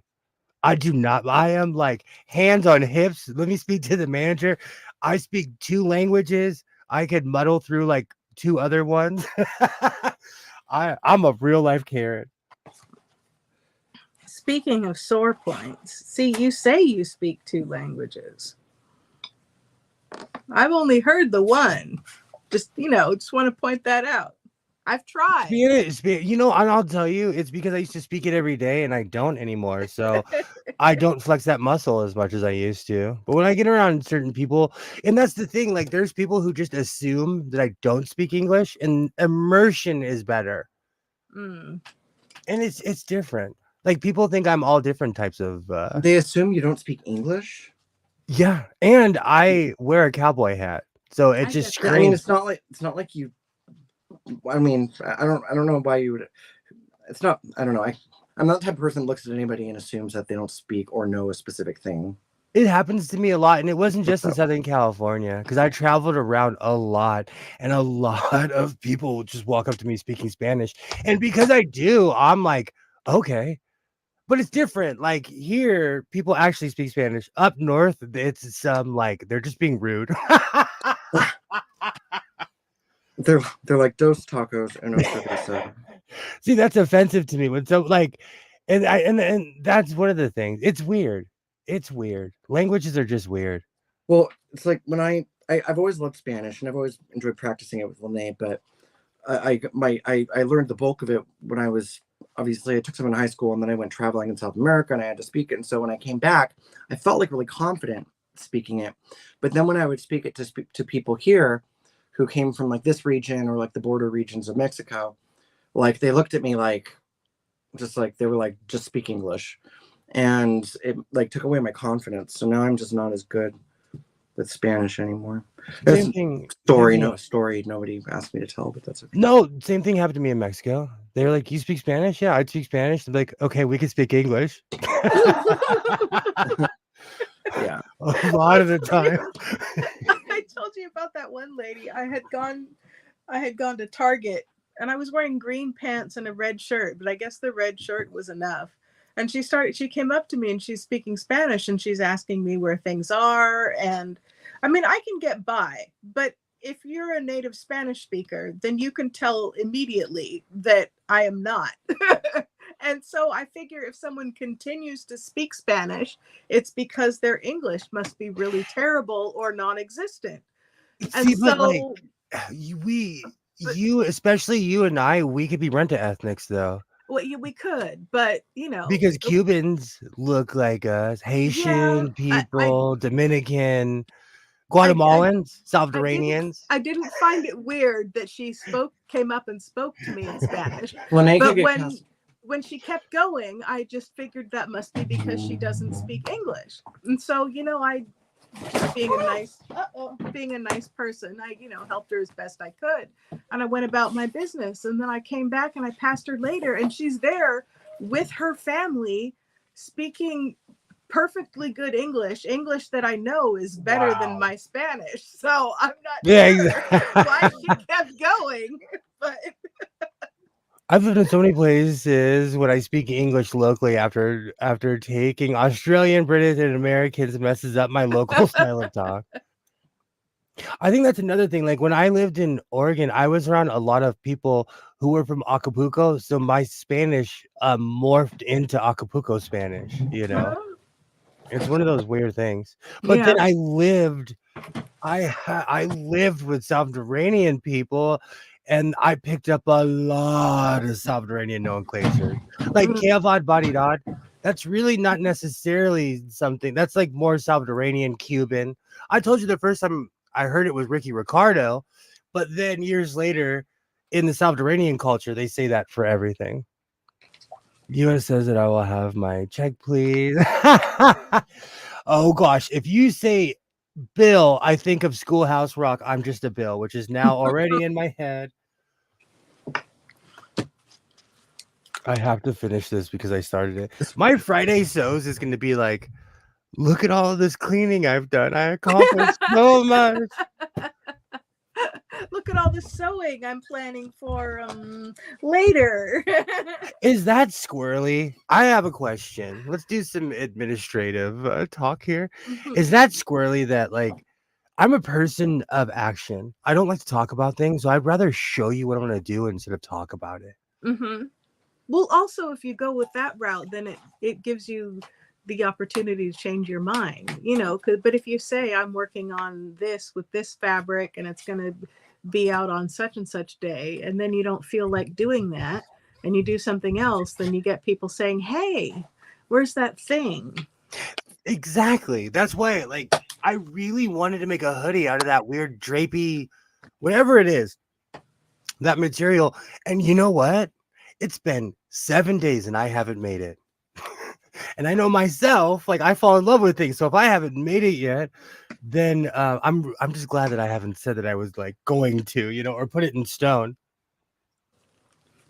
But I like having quotas in a way, but in the other way, I'm like I buy fabric and then figure it out.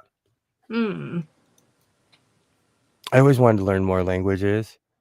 I would love to be a polyglot. My I told you when I tried to learn. Your pronoun can be whatever you want it to be, honey. Oh, okay.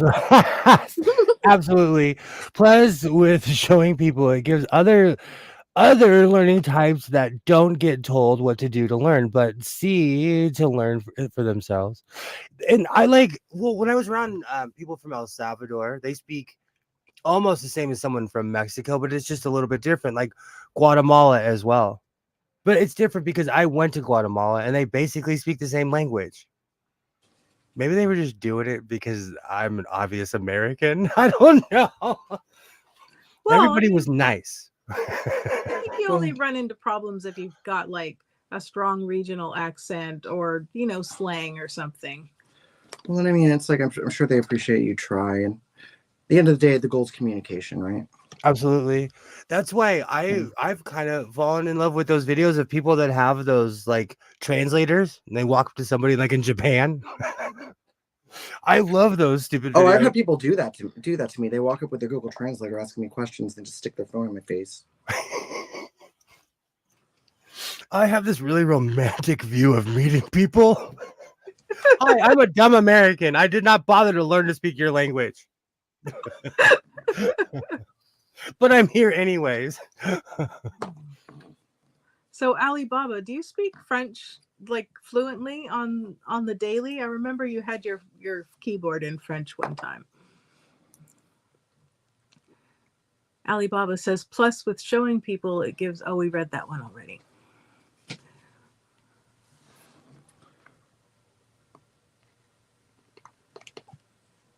So, well, what is everyone else up to tonight? French was another one of those languages I swore I could speak it, and I do not speak French. I had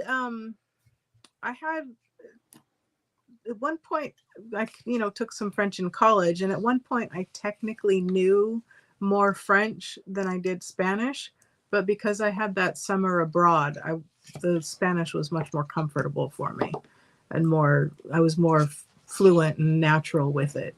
But did you speak French in France? Anywhere in France? No, that was the whole problem. But I did start watching French in action and I was going through the workbooks. That was fun. Very 80s-tastic.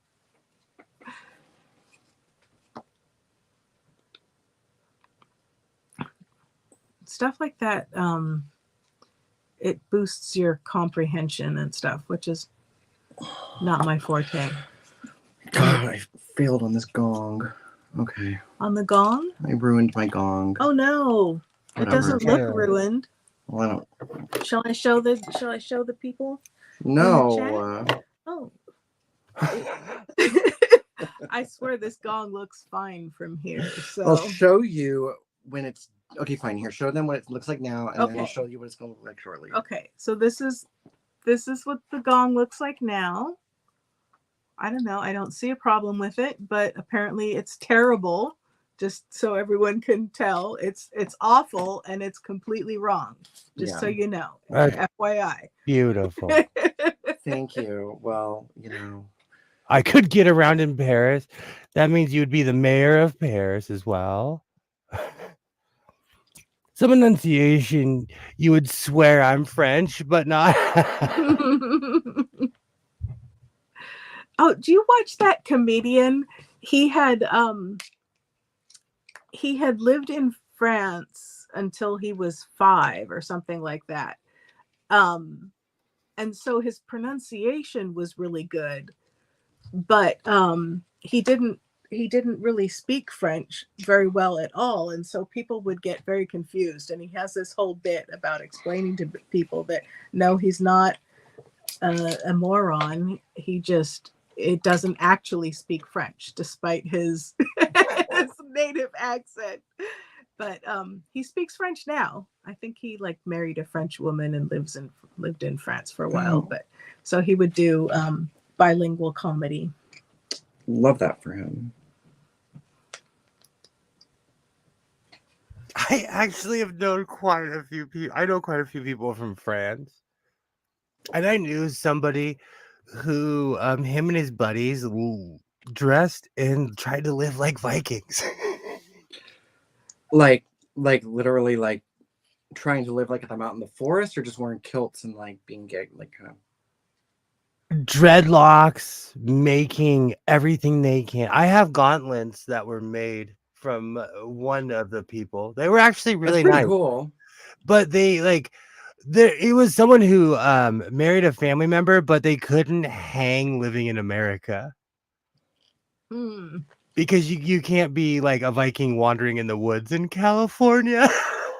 Well, I mean, Is it it illegal? depends. You can, just maybe not at Like you know, playgrounds Hollywood and National Boulevard Park. in La Cienega, you know. No, these guys were building boats. Like these guys, you know, they were legit, but they live in France out in the middle of nowhere in the country. They have space to do these things, you know. Mm-hmm. So you're not allowed to do that here? Well, you can. It just costs 9 times more money. You have to, you know. Yeah. We're At a premium. yeah, socially we're different. We're Well, just not the Vikings are so many years ahead of us. And for as much as you want to talk about France, they take care of their people in a lot of ways. So there's a lot of things they don't have to worry about like we do in this country. Mm-hmm. So there's certain things that they could do because they don't have to worry about it.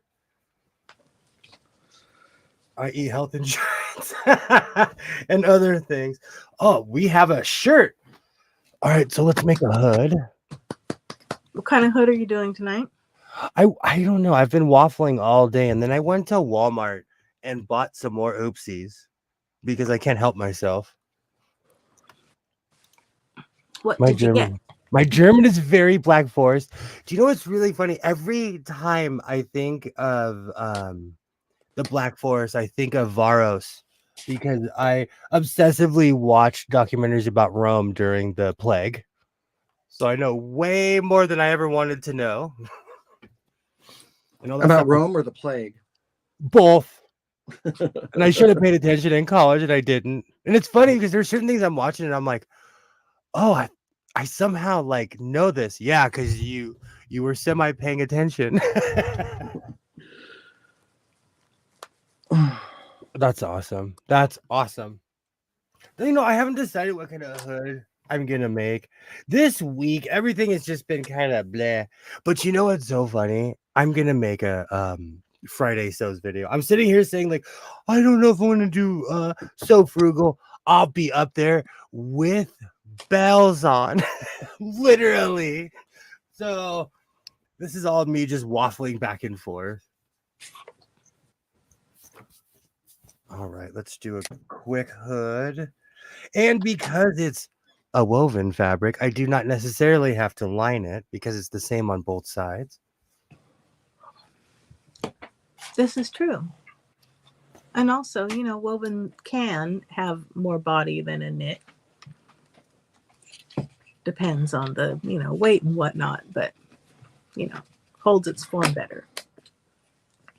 It's a British colonel that found that battlefield. He knew my dad. I would fall asleep to that documentary. I watch it so much. I think it's because the man in the documentary talked like this throughout the entire documentary. I would be out. I'm gonna put that on tonight. Watch the Varian disaster. Alibaba says that he found the road that led them to Varus. They would have never looked into the forest in regards to the Roman era.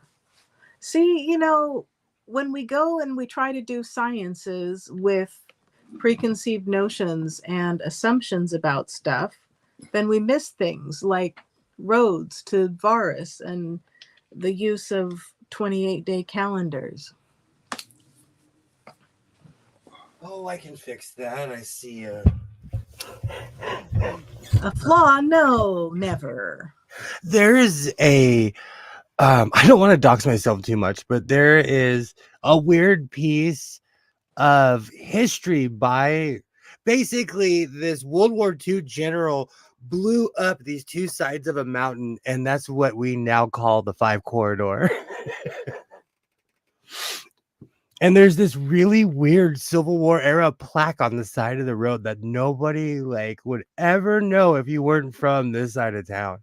But if I say his name, you'll be able to look it up and see exactly where I live. Because they named it after the general who basically founded the fight. Like, this was during the Civil War, but he connected Southern and Northern California, basically. Huh. I kept getting told the Romans never went into the forest. They were scared of it. They were until Caligula. Until Boudiccane's father went there. Oh, look, Caligula's in my thing. Oh, that's awesome. Oh, that's awesome. Let me make you big. That man's father is who avenged Varus literally 9 years later, because that's how long it took them to come back. And that's where Caligula got his name, which in English means Boudiccanes. Or little boots, right? Yeah, he's named after the actual boots that the Romans wore because his mother would dress him up as a soldier, so he was their mascot. Oh, did you see the video? Oh yeah, I did. I sent it to you of the basketball coach's son who's there on the sidelines. Oh, that made me want to cry. Oh, I love it when I love the little guy phase. My son's 14 now, and he's mouthing he wants to drive my car. Always asking me for money.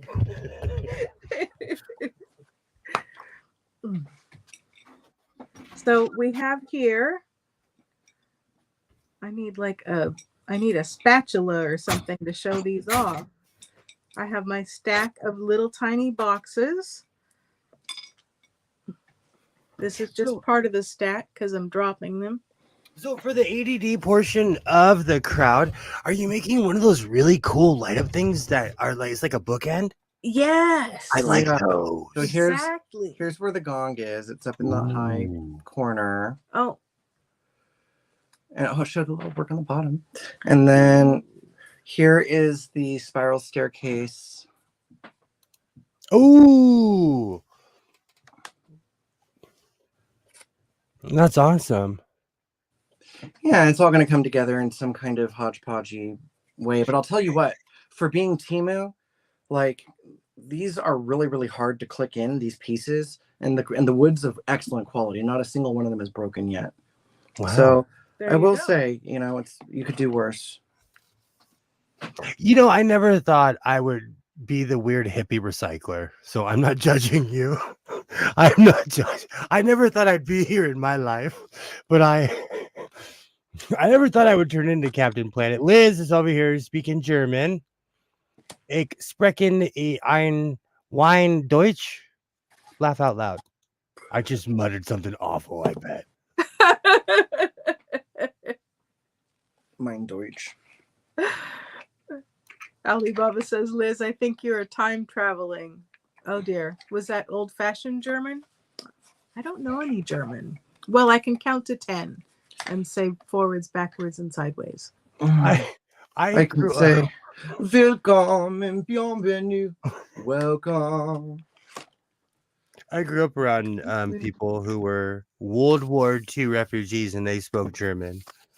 And a good friend of mine, I walked up to him and I said, der Kaiser ist un tot, which means the Kaiser is something I don't like, which is it's a curse word.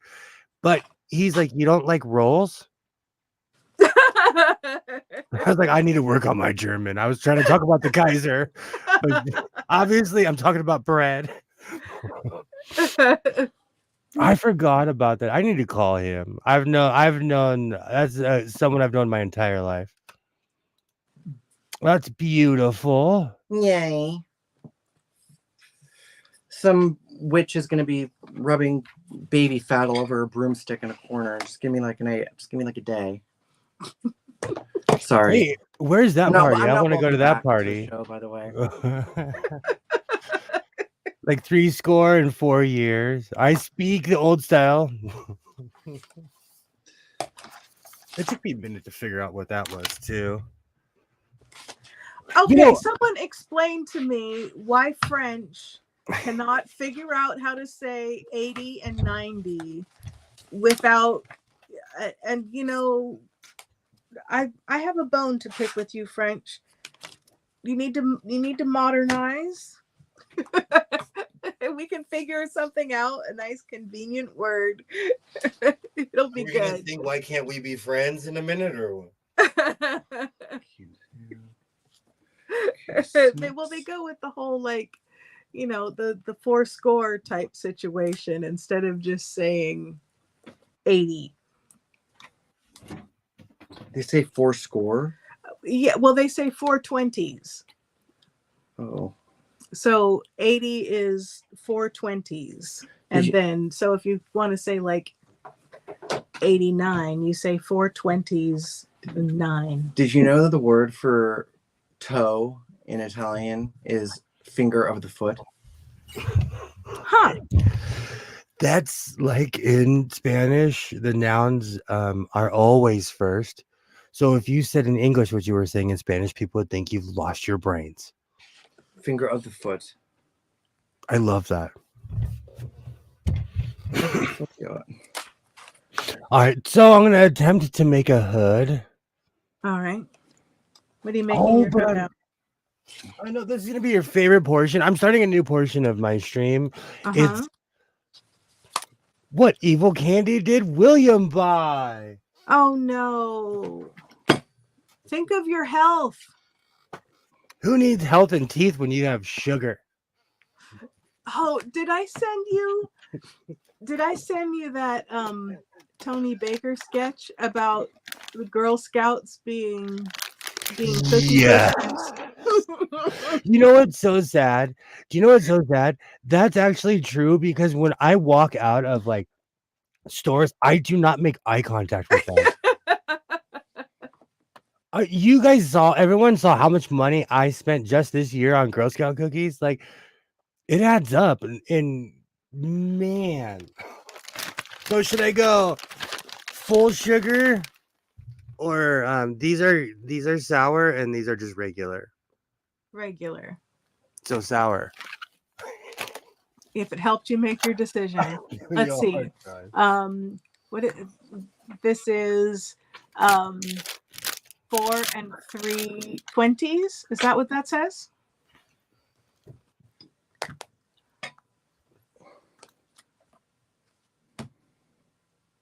Three score and 4 years. Okay. 4 3/20. Alibaba says, candy, gold bears. I heard that the Albanese ones, Albanese, is that how? Are very, very good, but I have yet to try them. I haven't had a gummy bear in, it's been a long time. You're going to get a trophy for trying to stop my diabetes. I'm going to get you a 4-foot trophy. Because if you live long enough. Okay, but I didn't really start my sugar kick until last October. I don't know what it is this year. I just kept going. And then those Girl Scouts had you on the crack. I mean, the cookies. Those are, man, they're expensive. And I purchased many a boxes. And then at my job, everybody with a daughter is like, look, order something. You're our boss. It's your obligation to order something. I had my first run. I had 9 boxes. And then my son was like, I want more Thin Mints. And so I had to go buy 4 or 5 more boxes. It is so sad. I am not scared of much. I can defend myself. And I see a bunch of Girl Scouts standing there. I'm like, don't make eye contact. Look on the ground. Look at the sky. Sing a song. Do anything. They get you with their little puppy dog eyes. The ones by my house, I made some young girls' day because I spent a pretty penny. So now when any of them see me, they're like, oh, it's the sucker. Get him. Get him. It's that sucker guy. She probably told all of her friends, hey, you see that guy? He spent like $60 with me. Which is like 4 boxes. Girl Scout cookies are unreal. And I think it's because I'm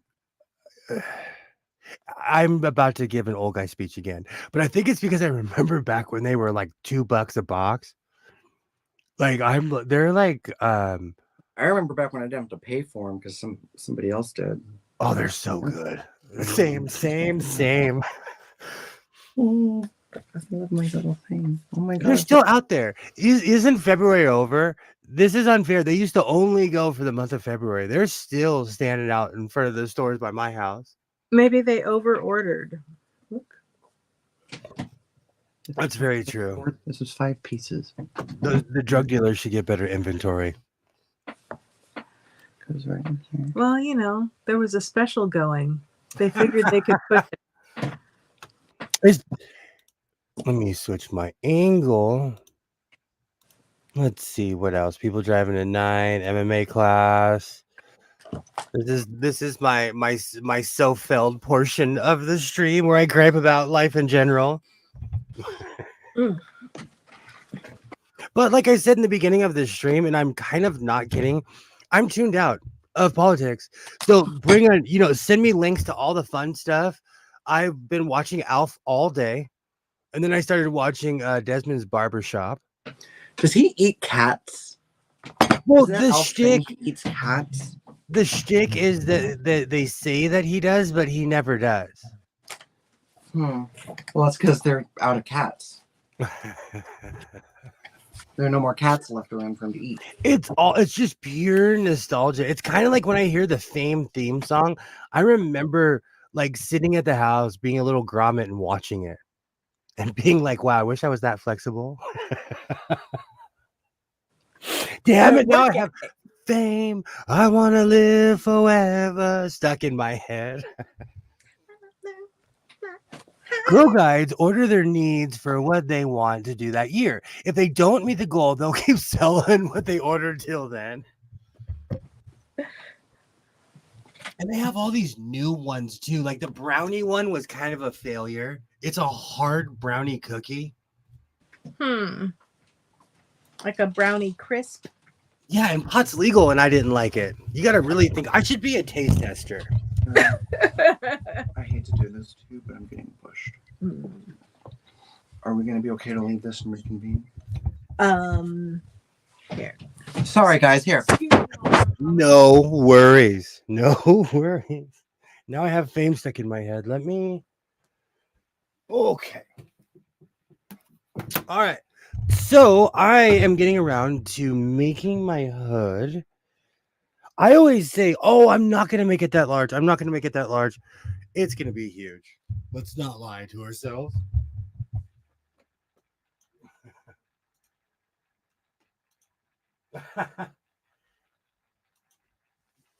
You know,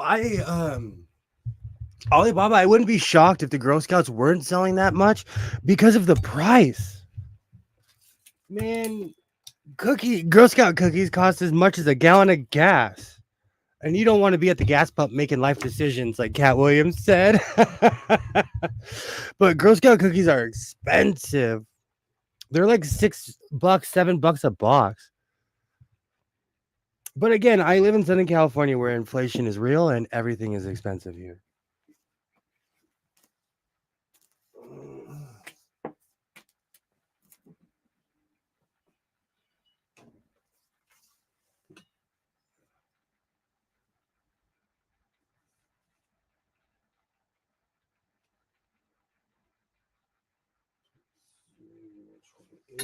Okay. So I'm going to give myself some room to maneuver. So I can't do this backwards. I'm going to have to do it this way. Okay, we'll bring it a little bit more over here. You know what's so funny? I do it a certain way. There's no way I could do this upside down. So what I'm going to do is measure out my space. I said 16. So what I'll do is I'll just cut it here. This is an oopsie, and they're never as big as they say that they are. Oh yeah, I'm gonna have to hold that. That's gonna fly when I move that. Perfect. All right, so wrong end. We'll go 16 inches because I'm going to make an enormous hood.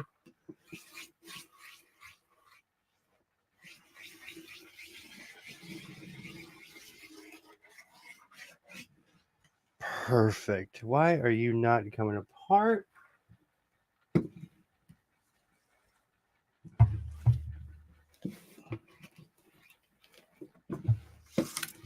Perfect. Perfect. So it always appears odd and it looks like a giant elf hat, but when I throw this through the serger, it's gonna make it look beautiful. Ah, I didn't cut the middle. You know what's so funny? I'm like skipping steps. I need to slow down because I have fame stuck in my head. All right. So the fabric really jumped when I cut it, but that's okay because the serger is going to even everything out. All right.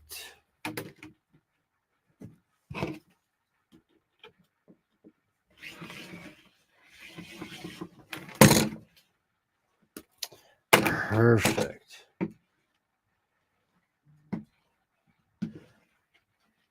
You know what's really funny? I used to be scared of material like this, and now I go looking for it because I know how to manage it and actually sew it. It was intimidating at first with certain materials. That's why I would only use the canvasy kind of stuff. But now I have it down to a weird art form. All right, it's starting to roll. So we're going to put these on top of each other. Let me grab my other phone real quick. Oh, it's literally right here. All right. Perfect. One of the reasons I love these projects, it's not necessarily because they're easy, because they're not, but it really challenges me to work with difficult material. Because I tend to work with stuff that's more malleable, stuff that I can move around, stuff that's easier to maneuver. But this is perfect. Okay. Of course, I do not have a pin cushion over here.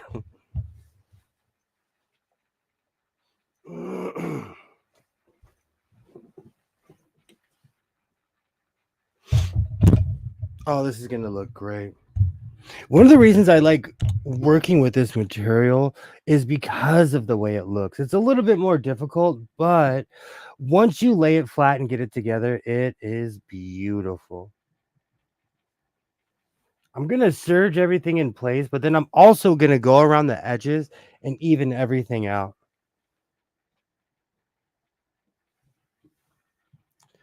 Oh, perfect. This is an extremely odd shape. It almost looks like it has that alien scoop in the back, but it's going to give it that weird peasant style hood that I absolutely love. And it's in a weird way, it's become my signature.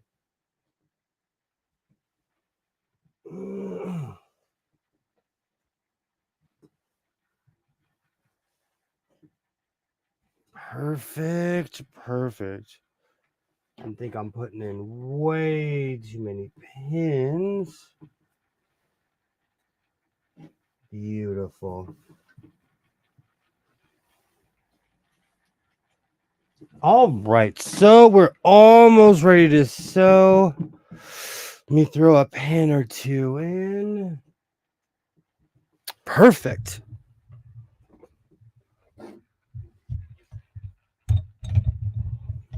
All right, I'm going to get some things together over here, and then I'm going to serge this. Mainly maneuver everything around. But now that this room is clean, I have a ton of space in here, so it really helps. I no longer have to maneuver around everything as much as I used to.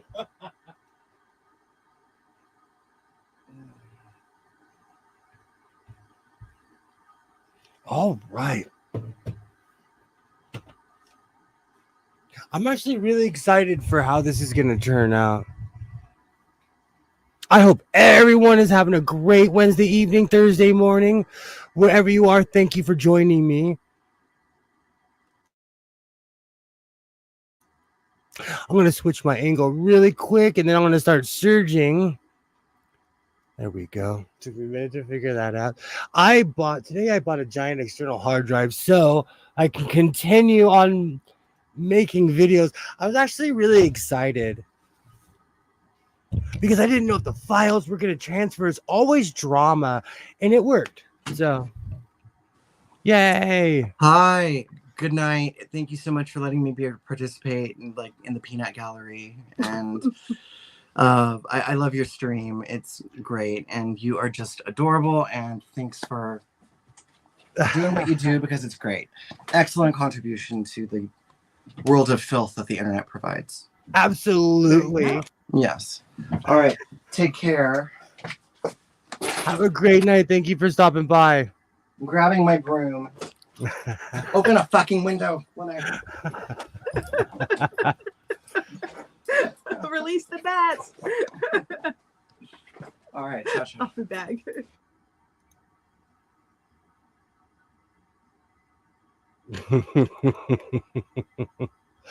Oh, absolutely, Josh. Take care. Absolutely. Oh, right. After, it's so funny. I need to figure out new places to put all of this stuff now. My camera used to live over here, but I have all this space now. And I've been filming today for Friday Sews. But my Friday Sews is going to consist of, look, I've been cleaning. Wow. Like I said, I'm an extremely proactive person. So maybe it's good to take a week off every once in a while. Oh, right.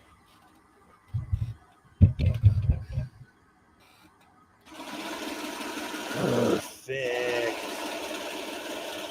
Perfect.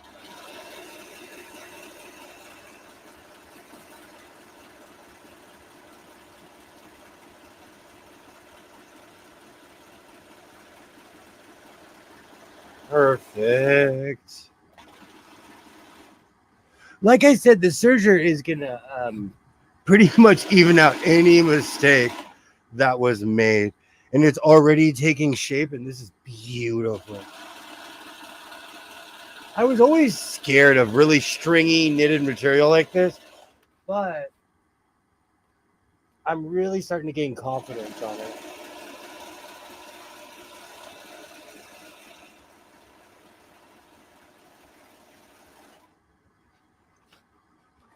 Perfect.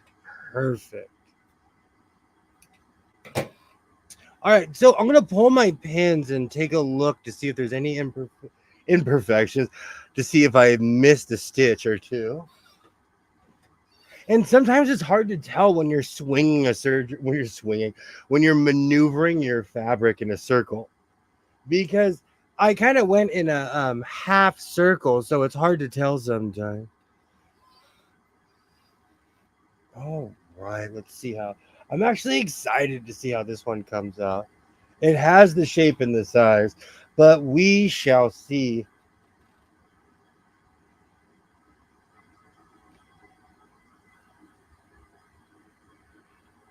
Okay, so I have that edge.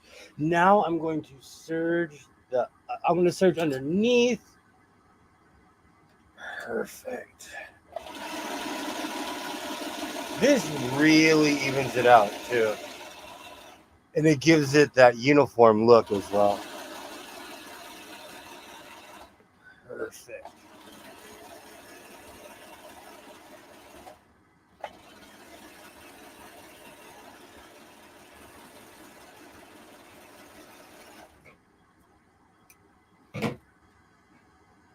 Oh man, that stuff.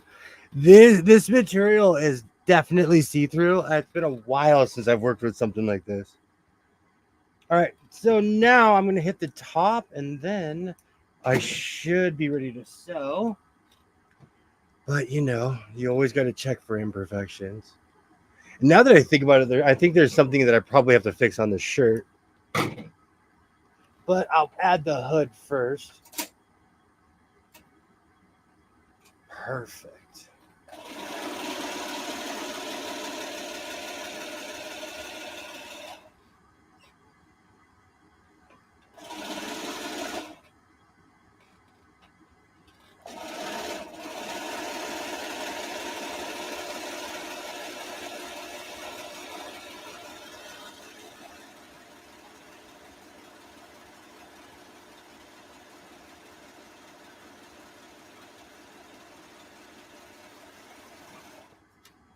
Perfect.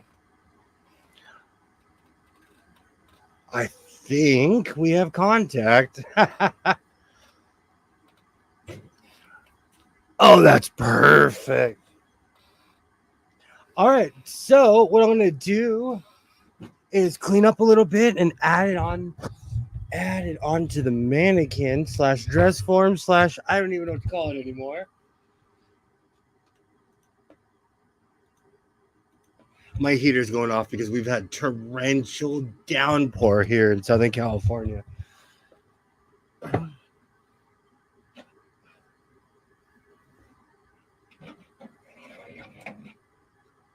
And we're not necessarily used to the weather here.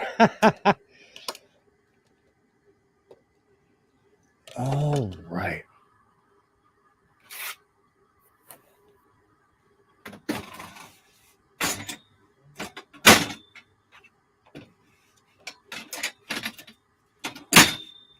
Perfect.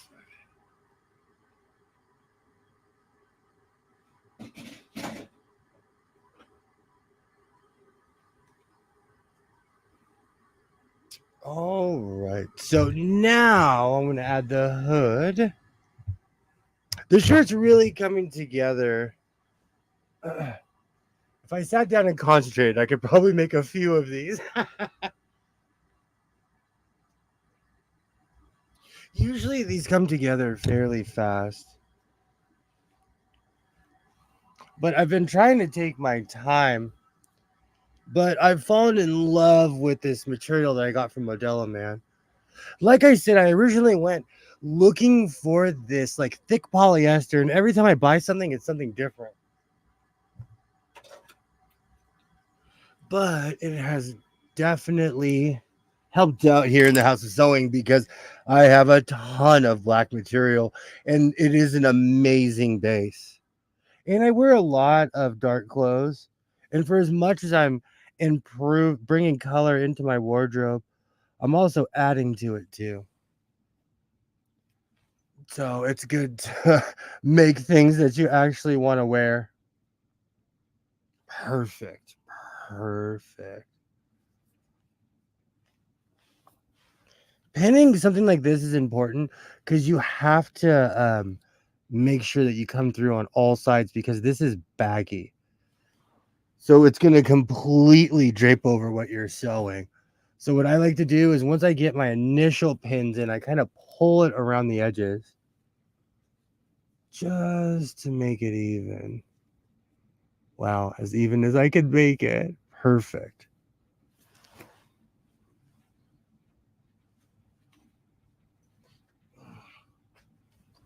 See through, it looked thicker. Wow, that's what I thought too. But for the Walmart oopsies, you never know. And I'm not even mad at it. It's kind of one of those things, like I always say, if you can't fight it, feature it.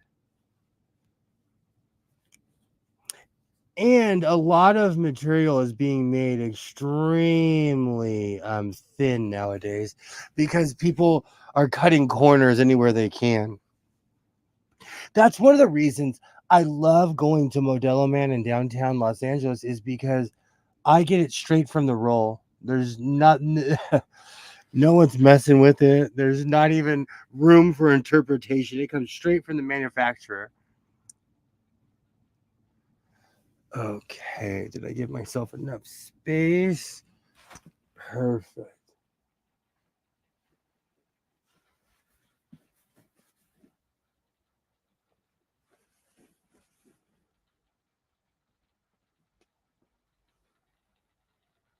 Perfect.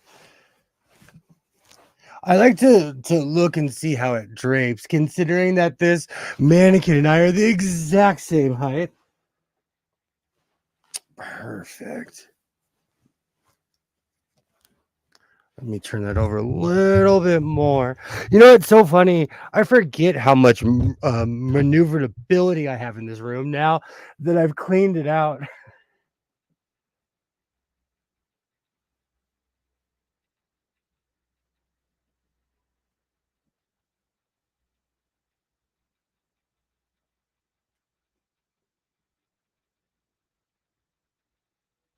Perfect. Okay.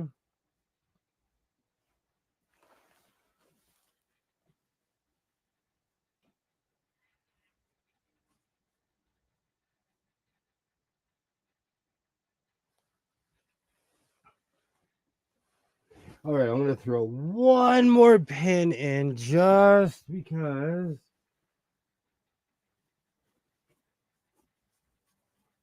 Okay. Actually, I'm probably going to. Whoop! As I tackle my microphone, I'm probably going to throw two more in just because.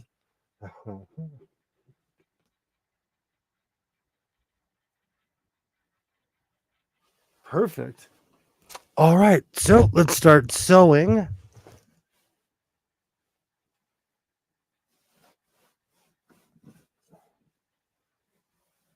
All right, perfect.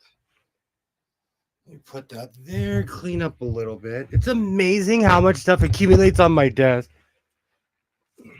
I try to keep it clear, but if there is anywhere that you sit or that you're writing on, inevitably stuff will pile up.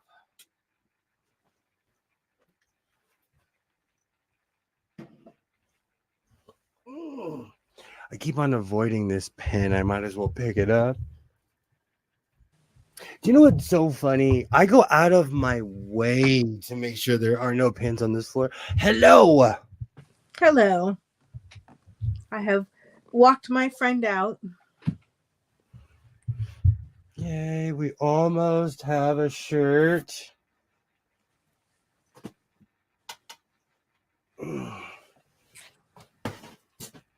I weirdly have Percy Sledge stuck in my head. Oh, I don't even know why. what song? The one song I know. Oh yeah, do you like it? Something, something. Trying to remember that one. I've been cleaning out, and I loved how Rashawn was shocked that I have tapes.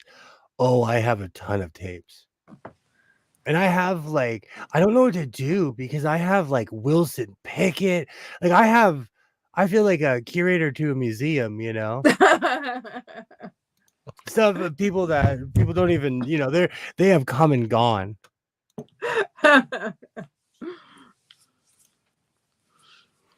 All right, I promise sewing. My name is Sewing, so I'll finish a project.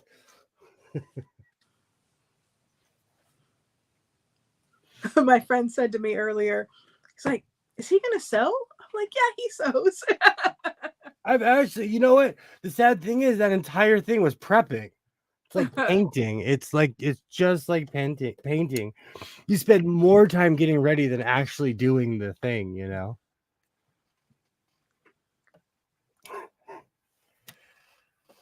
Oh, right. I do have a busy desk. And that reminds me, I need to put the registration in my truck. It is just hanging out in this room. Uh-oh. Do you have the sticker on your license plate? Oh yeah, I haven't been driving my truck as much as I should. So it's not in danger of I'm not in danger of getting pulled over or anything. You know, I'm one person with 3 vehicles. You are the problem. I am officially the problem. I'll admit it.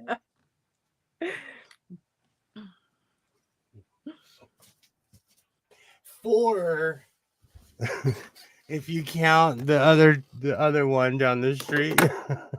Oh goodness. See, I just have one, like a sensible person. I can't even give my normal excuse, like, oh, I have a problem. Look, I have a problem, okay?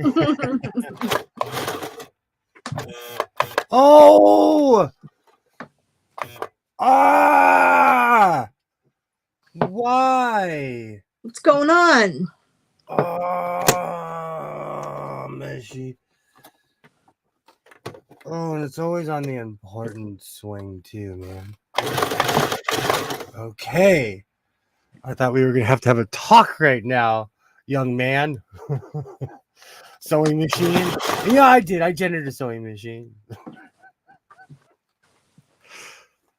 Mm-hmm. Sure. I'm I older don't give than inanimate objects souls. I don't anthropomorphize things.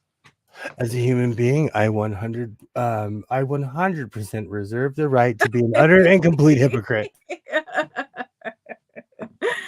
You reserve the right to change your mind.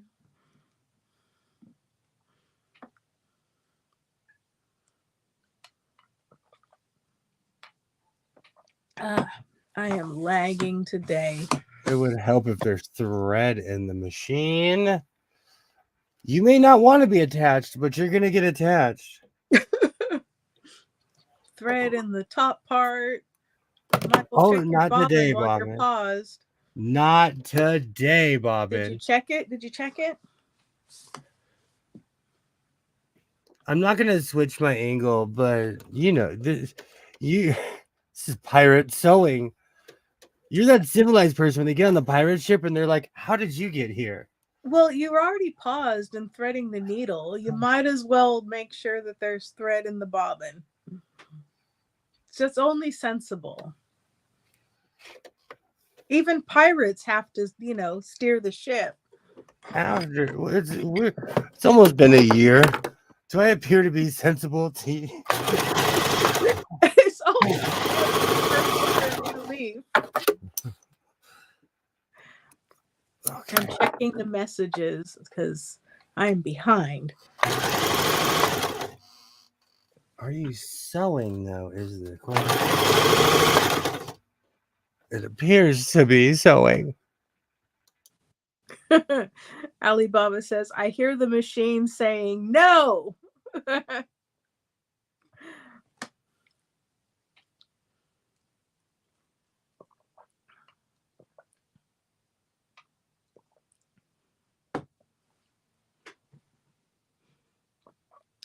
What are you lining it with, or lining the hood with, or what material you're using?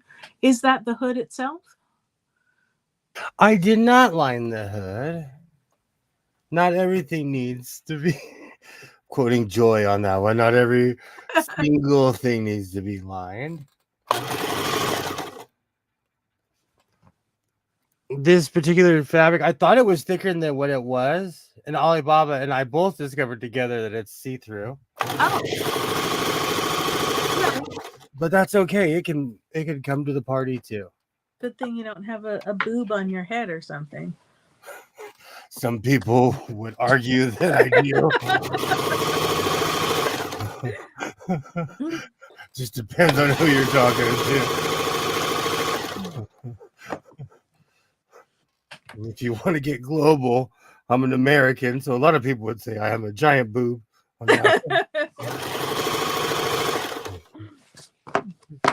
Well, I try not to badmouth my own people, my fellow Americans.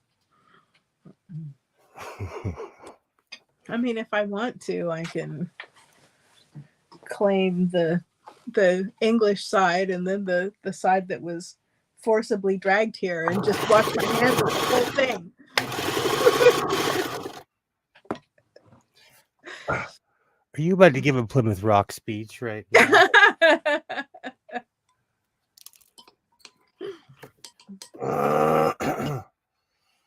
I'm almost done. Joy is saying that I can use a serger for this as well. You could. Yeah, but I'm sitting in a room with sewing machines, Oh, was that number again? I didn't quite catch it. Do you know the day I really do tell you, you guys are going to gasp. I probably won't gasp because, let she who is without sewing machines cast the first bobbin. I know, but see, this is where it all started with my new sewing life midlife crisis. I heard you say your number, and I was like, "Oh my gosh!" Actually, I don't know my number. I know, but you and I were talking, and you said a very specific number out loud, and I was like, "Oh, that's too real." I was like, "Oh, I have maybe 3 or 4 times that." Like, oh, I don't know if I can say that number out loud. Oh, well, that wasn't all of my machines. That was just the ones that my mom could see in that room while I was in the bathroom and stupidly left her in the room to count them. It was still a little too real for me. Well, I have more than that now. I had more than that then, but I agree with Joy. So what? So what if I'm on the path to being the new Fred Sanford? the thing I like about Fred Sanford is he's so organized. He really is, though. Like, really is. And he, like, the one thing I appreciate is he knows his stuff. Like, I'm enthused about the things that I do. Like, I appreciate people who are as well. I admire, like, skill or expertise in any area. I agree, but somebody I know made me watch this really painful tutorial with this guy that took almost like a minute to explain how to thread a sewing machine. And it reminded me that there's a difference between passion, love, and being able to explain how to thread something under 5 minutes. Oh my gosh. I felt like getting out of the car and running. Well, I did see one where he was organized. Maybe it was just that part. But he had all his machines like organized by brand and model. No, I'm not But talking about that Fred might have been that Sanford. one warehouse. I What was was talking that? about I wasn't talking about Fred Sanford. I was talking about that Oh, one video you made me right. watch with that guy. That was painful. I was just commenting on Alibaba's comment. Oh, I'm sorry. Ah, my nose is stuffy today.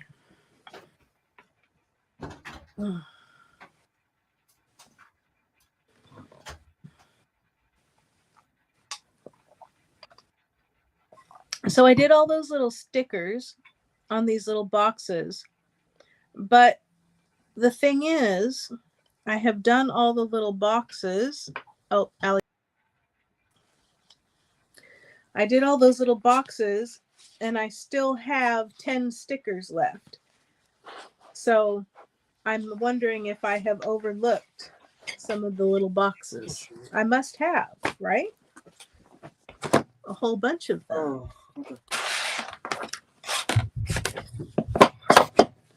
How's it fit? How's it fit? I haven't even put it on yet. Oh. I had to go do some administrative stuff. Oh, I see. Excuse me. Wasn't trying to rush you. Yeah, man, you're trying to rush me, man. How's it going, Hands? Yay! Thumbs up? Oh, to be 14. Oh, this is really cool because it's see-through. So I can get really dramatic with this. Walk around with it like a veil. Oh, there was another song that almost got stuck in my head. Oh no. You can. How many times did you hear the Bangles when they came out with that song? Like an Egyptian? Yes. I didn't want to say it because it's going to be stuck in my head all night now. You know, that's one of those songs that you could not avoid. You were going to hear that song, and that was just that. I remember when it came out. I love you, buddy. Be good and be young. And take a shower. I always think of John Cougar Mellencamp's "Hold on to 16 as long as you can." That was some life advice he was trying to give all of us back in the day. And I think the song's Jack and Diane. Just trying to give us life advice. Yeah, but you know, when you're 16, you don't understand.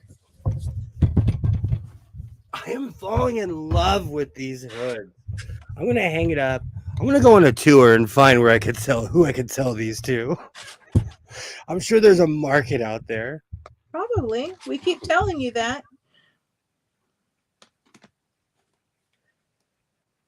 See, the way you said falling in love, now I've got like that song Wishing Well in my head.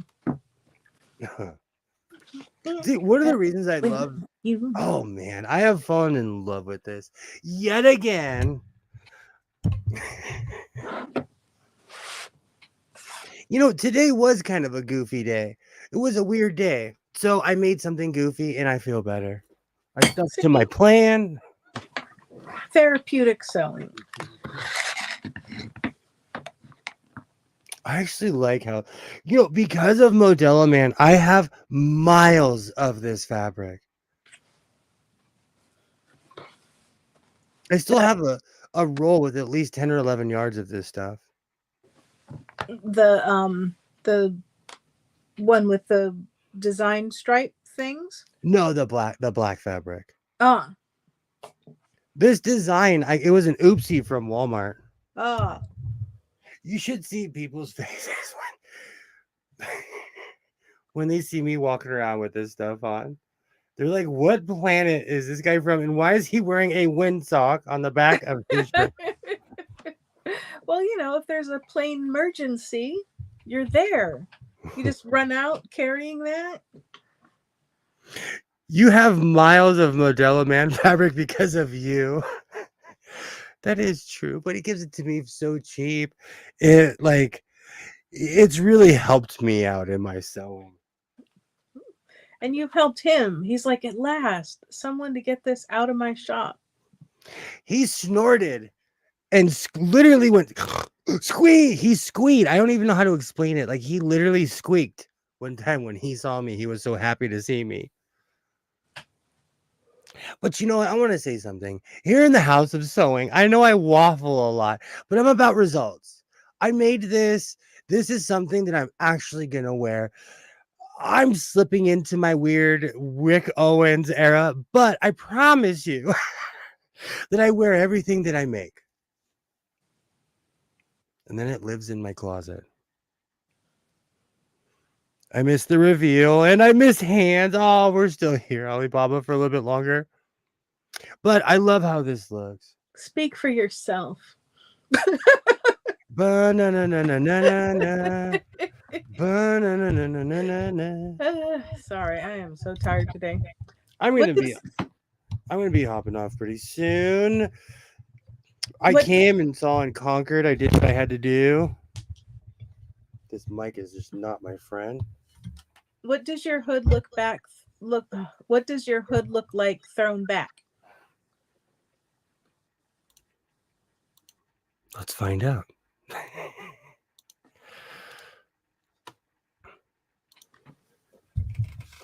Oh, hold on. I have to accessorize.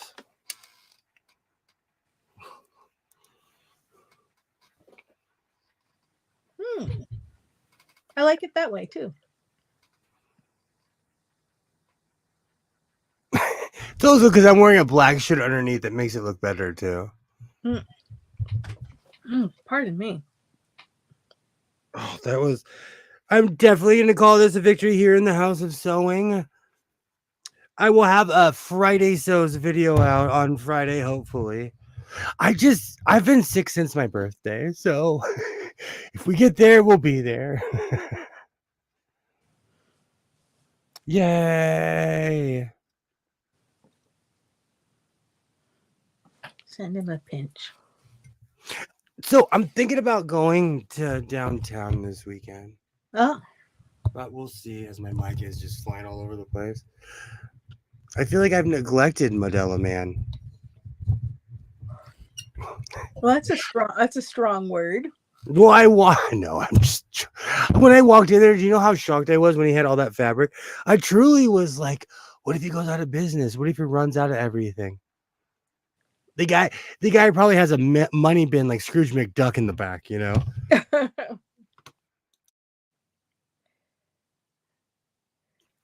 I've known quite a skirt together. Yay! That's what's confetti. No, that's not the confetti. This is the confetti parade. Joy still needs fireworks, and we'll do both. There we go.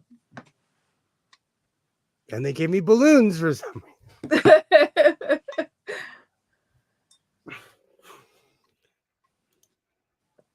I hope the sick goes away. Thank you. Do you know, I said this the other day. I get these weird sinus infections, so it's like Freddy Krueger. Like I'm a bit medicated today. That's why I'm extra loopy. But when I go to bed, I get sinus headaches. And I wake up in pain. That's the worst. It makes me not want to go to sleep. But eventually you got to go to bed, you know? And I've tried my heater off or on, it doesn't work. I'm one of those crazy people that sleeps with the fan. Doesn't matter. I get a headache either way. Would it help if you slept a little bit elevated? Because of my lung condition, I've sleep elevated my entire life. If you catch me completely like laying down, that's because I've rolled into that position. That's why I have so many pillows and stuff in my room. That's why when I went to my grandma's house, do you know how happy I was that she made those weird body pillow things, you know, with the arms? She made 20, there was like 20, 25 of them in the house. Wow. She made quite a few. But I have one of those as my base, and I literally pack pillows around. I sleep like this. At least that's how I start off. Or maybe Modella Man has a 50,000 square foot warehouse in the desert somewhere. He probably has a 50,000 foot square house warehouse with money in it. Yeah, those rolls, like he wants 300 for half of one of those. Hmm. And the other guy told me he wanted 900 a roll. But I think he looked at me like I walked in and like I didn't realize I was walking into a warehouse, and he was an utter and complete a-hole to me. But not in an overt way. It was passive aggressive. Hmm. But like extremely like, oh, what do you like, I have an electric bed. Hmm. So I have a question because I recently passed it up. How crazy would I be to get a water bed? As someone, I mean, now is this one where it's just the one big water pillow, or is it one with the channels or It's the baffles? big tub it's the big one with the frame. But the mattress, is it just one? Is it just Big blob. It's one big one big watery. blob? Hmm. Joy is screaming. I can hear you all the way from Canada. I actually knew someone who was a spoiled child who had one. Does it have a heater? Because don't you tend to? You're always bundled up, but so I don't know if the waterbed would help keep you cool, or if then you would be cold. I'm like Princess in the Pea. Once I put all my blankets on, I wouldn't be able to tell the difference. If you sleep with pillows, it wouldn't be good for you. I sleep with I am the real life Princess in the Pea. When you get older, you won't be able to get the flick out of it. Do you know what's so funny? In certain positions, I can't get out. Like, man, catch me in the morning. You'd laugh at me. I had my chiropractor try to tell me I should do calisthenics immediately upon waking. I just looked at him. I'm like, you've got to be kidding me. I have literally fallen over. I'm just mornings are rough. And I've tried to get up and I've stood up and I've literally fallen over. I'd break a neck if I were trying to do calisthenics immediately upon getting up in the morning. Same. I'm trying to think, like, I do in a way, but I give no, it's not first thing because I like wake up, I drink coffee because I have to stretch, but it's more of something I do because of my health. Mm-hmm. I call it high chi. It's not Tai Chi, it's high chi. But that's more of a medical thing than less of me trying to be healthy. When I had my son, my waterbed broke while in hospital. When I got out, I had ice cold bed to sleep. It wasn't worth it. Yikes. That would harm me first thing in the morning. And I do like to eat. Out, I do like I eat in my bed like full like fork and knife. Uh-oh. Oh, and my sister overfilled. I've always wondered about that too. Okay. Do you know what's really funny? Like it came to the shop and everybody was like, why are you even thinking about this? Because I was standing there like this and they're like, no. Every person who walked past me was like, are you crazy? You're bad. They're like, I'll just punch you in your back right now. Because you're gonna get a bad back.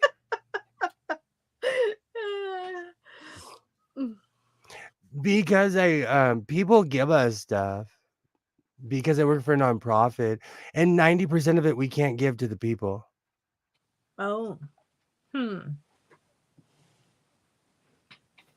So my waterbed. Oh, my waterbed. Thank you for shattering my waterbed dreams. It's a lot of water to clean up. Here in Canada, it's hard to get home insurance for a waterbed. Ooh. Same in America. I didn't even think about that. I'm the kind of guy that would get insurance even on a dog if I had one. I want to call and just ask. No, I'm not going to waste my insurance agent's time. Mm. And they get rich off of me asking a stupid question. I haven't seen one since the 1980s. I had a cousin who had one, and then when I saw it, it totally triggered a memory.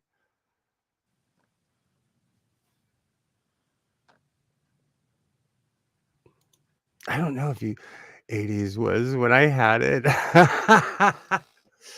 I think the person I knew, they probably had it from a leftover. It was probably oh, do you want this? Sure.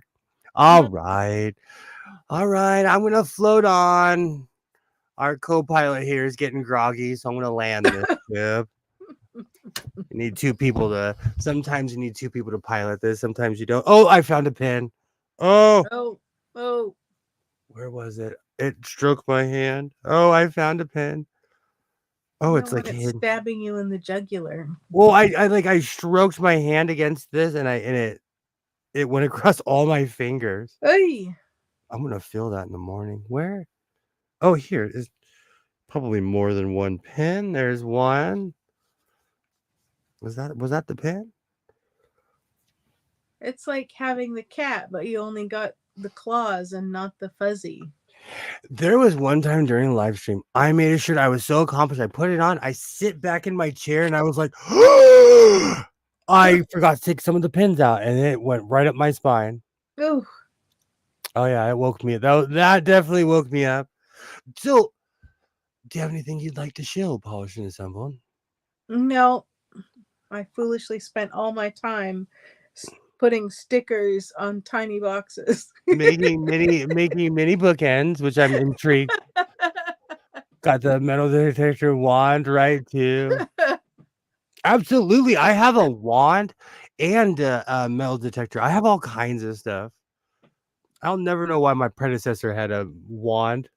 Part of me hopes he was a bouncer at night because he didn't sleep. But I know he wasn't. He didn't like people. I'll be back at it on Saturday, same bat time, same bat channel. I said in the beginning of this stream, seriously, wherever you're from, let me know. Because you guys have been coming through on the east coast of Latvia and watching my streams. You are appreciated and loved. So I'll be back at it on Saturday. Mission accomplished. We made a shirt. I hope everybody has a great evening. Wherever you live, let me know. I will go live at 2 a.m. I am not above doing some cheap pops and saying, hey, good morning, Latvia. I am not above that. Let me know. Until then, I hope everybody has a great week. I will see you guys next time. And like I always say, reinforce your seams, be yourself. I promise I will end the stream this time. And I will definitely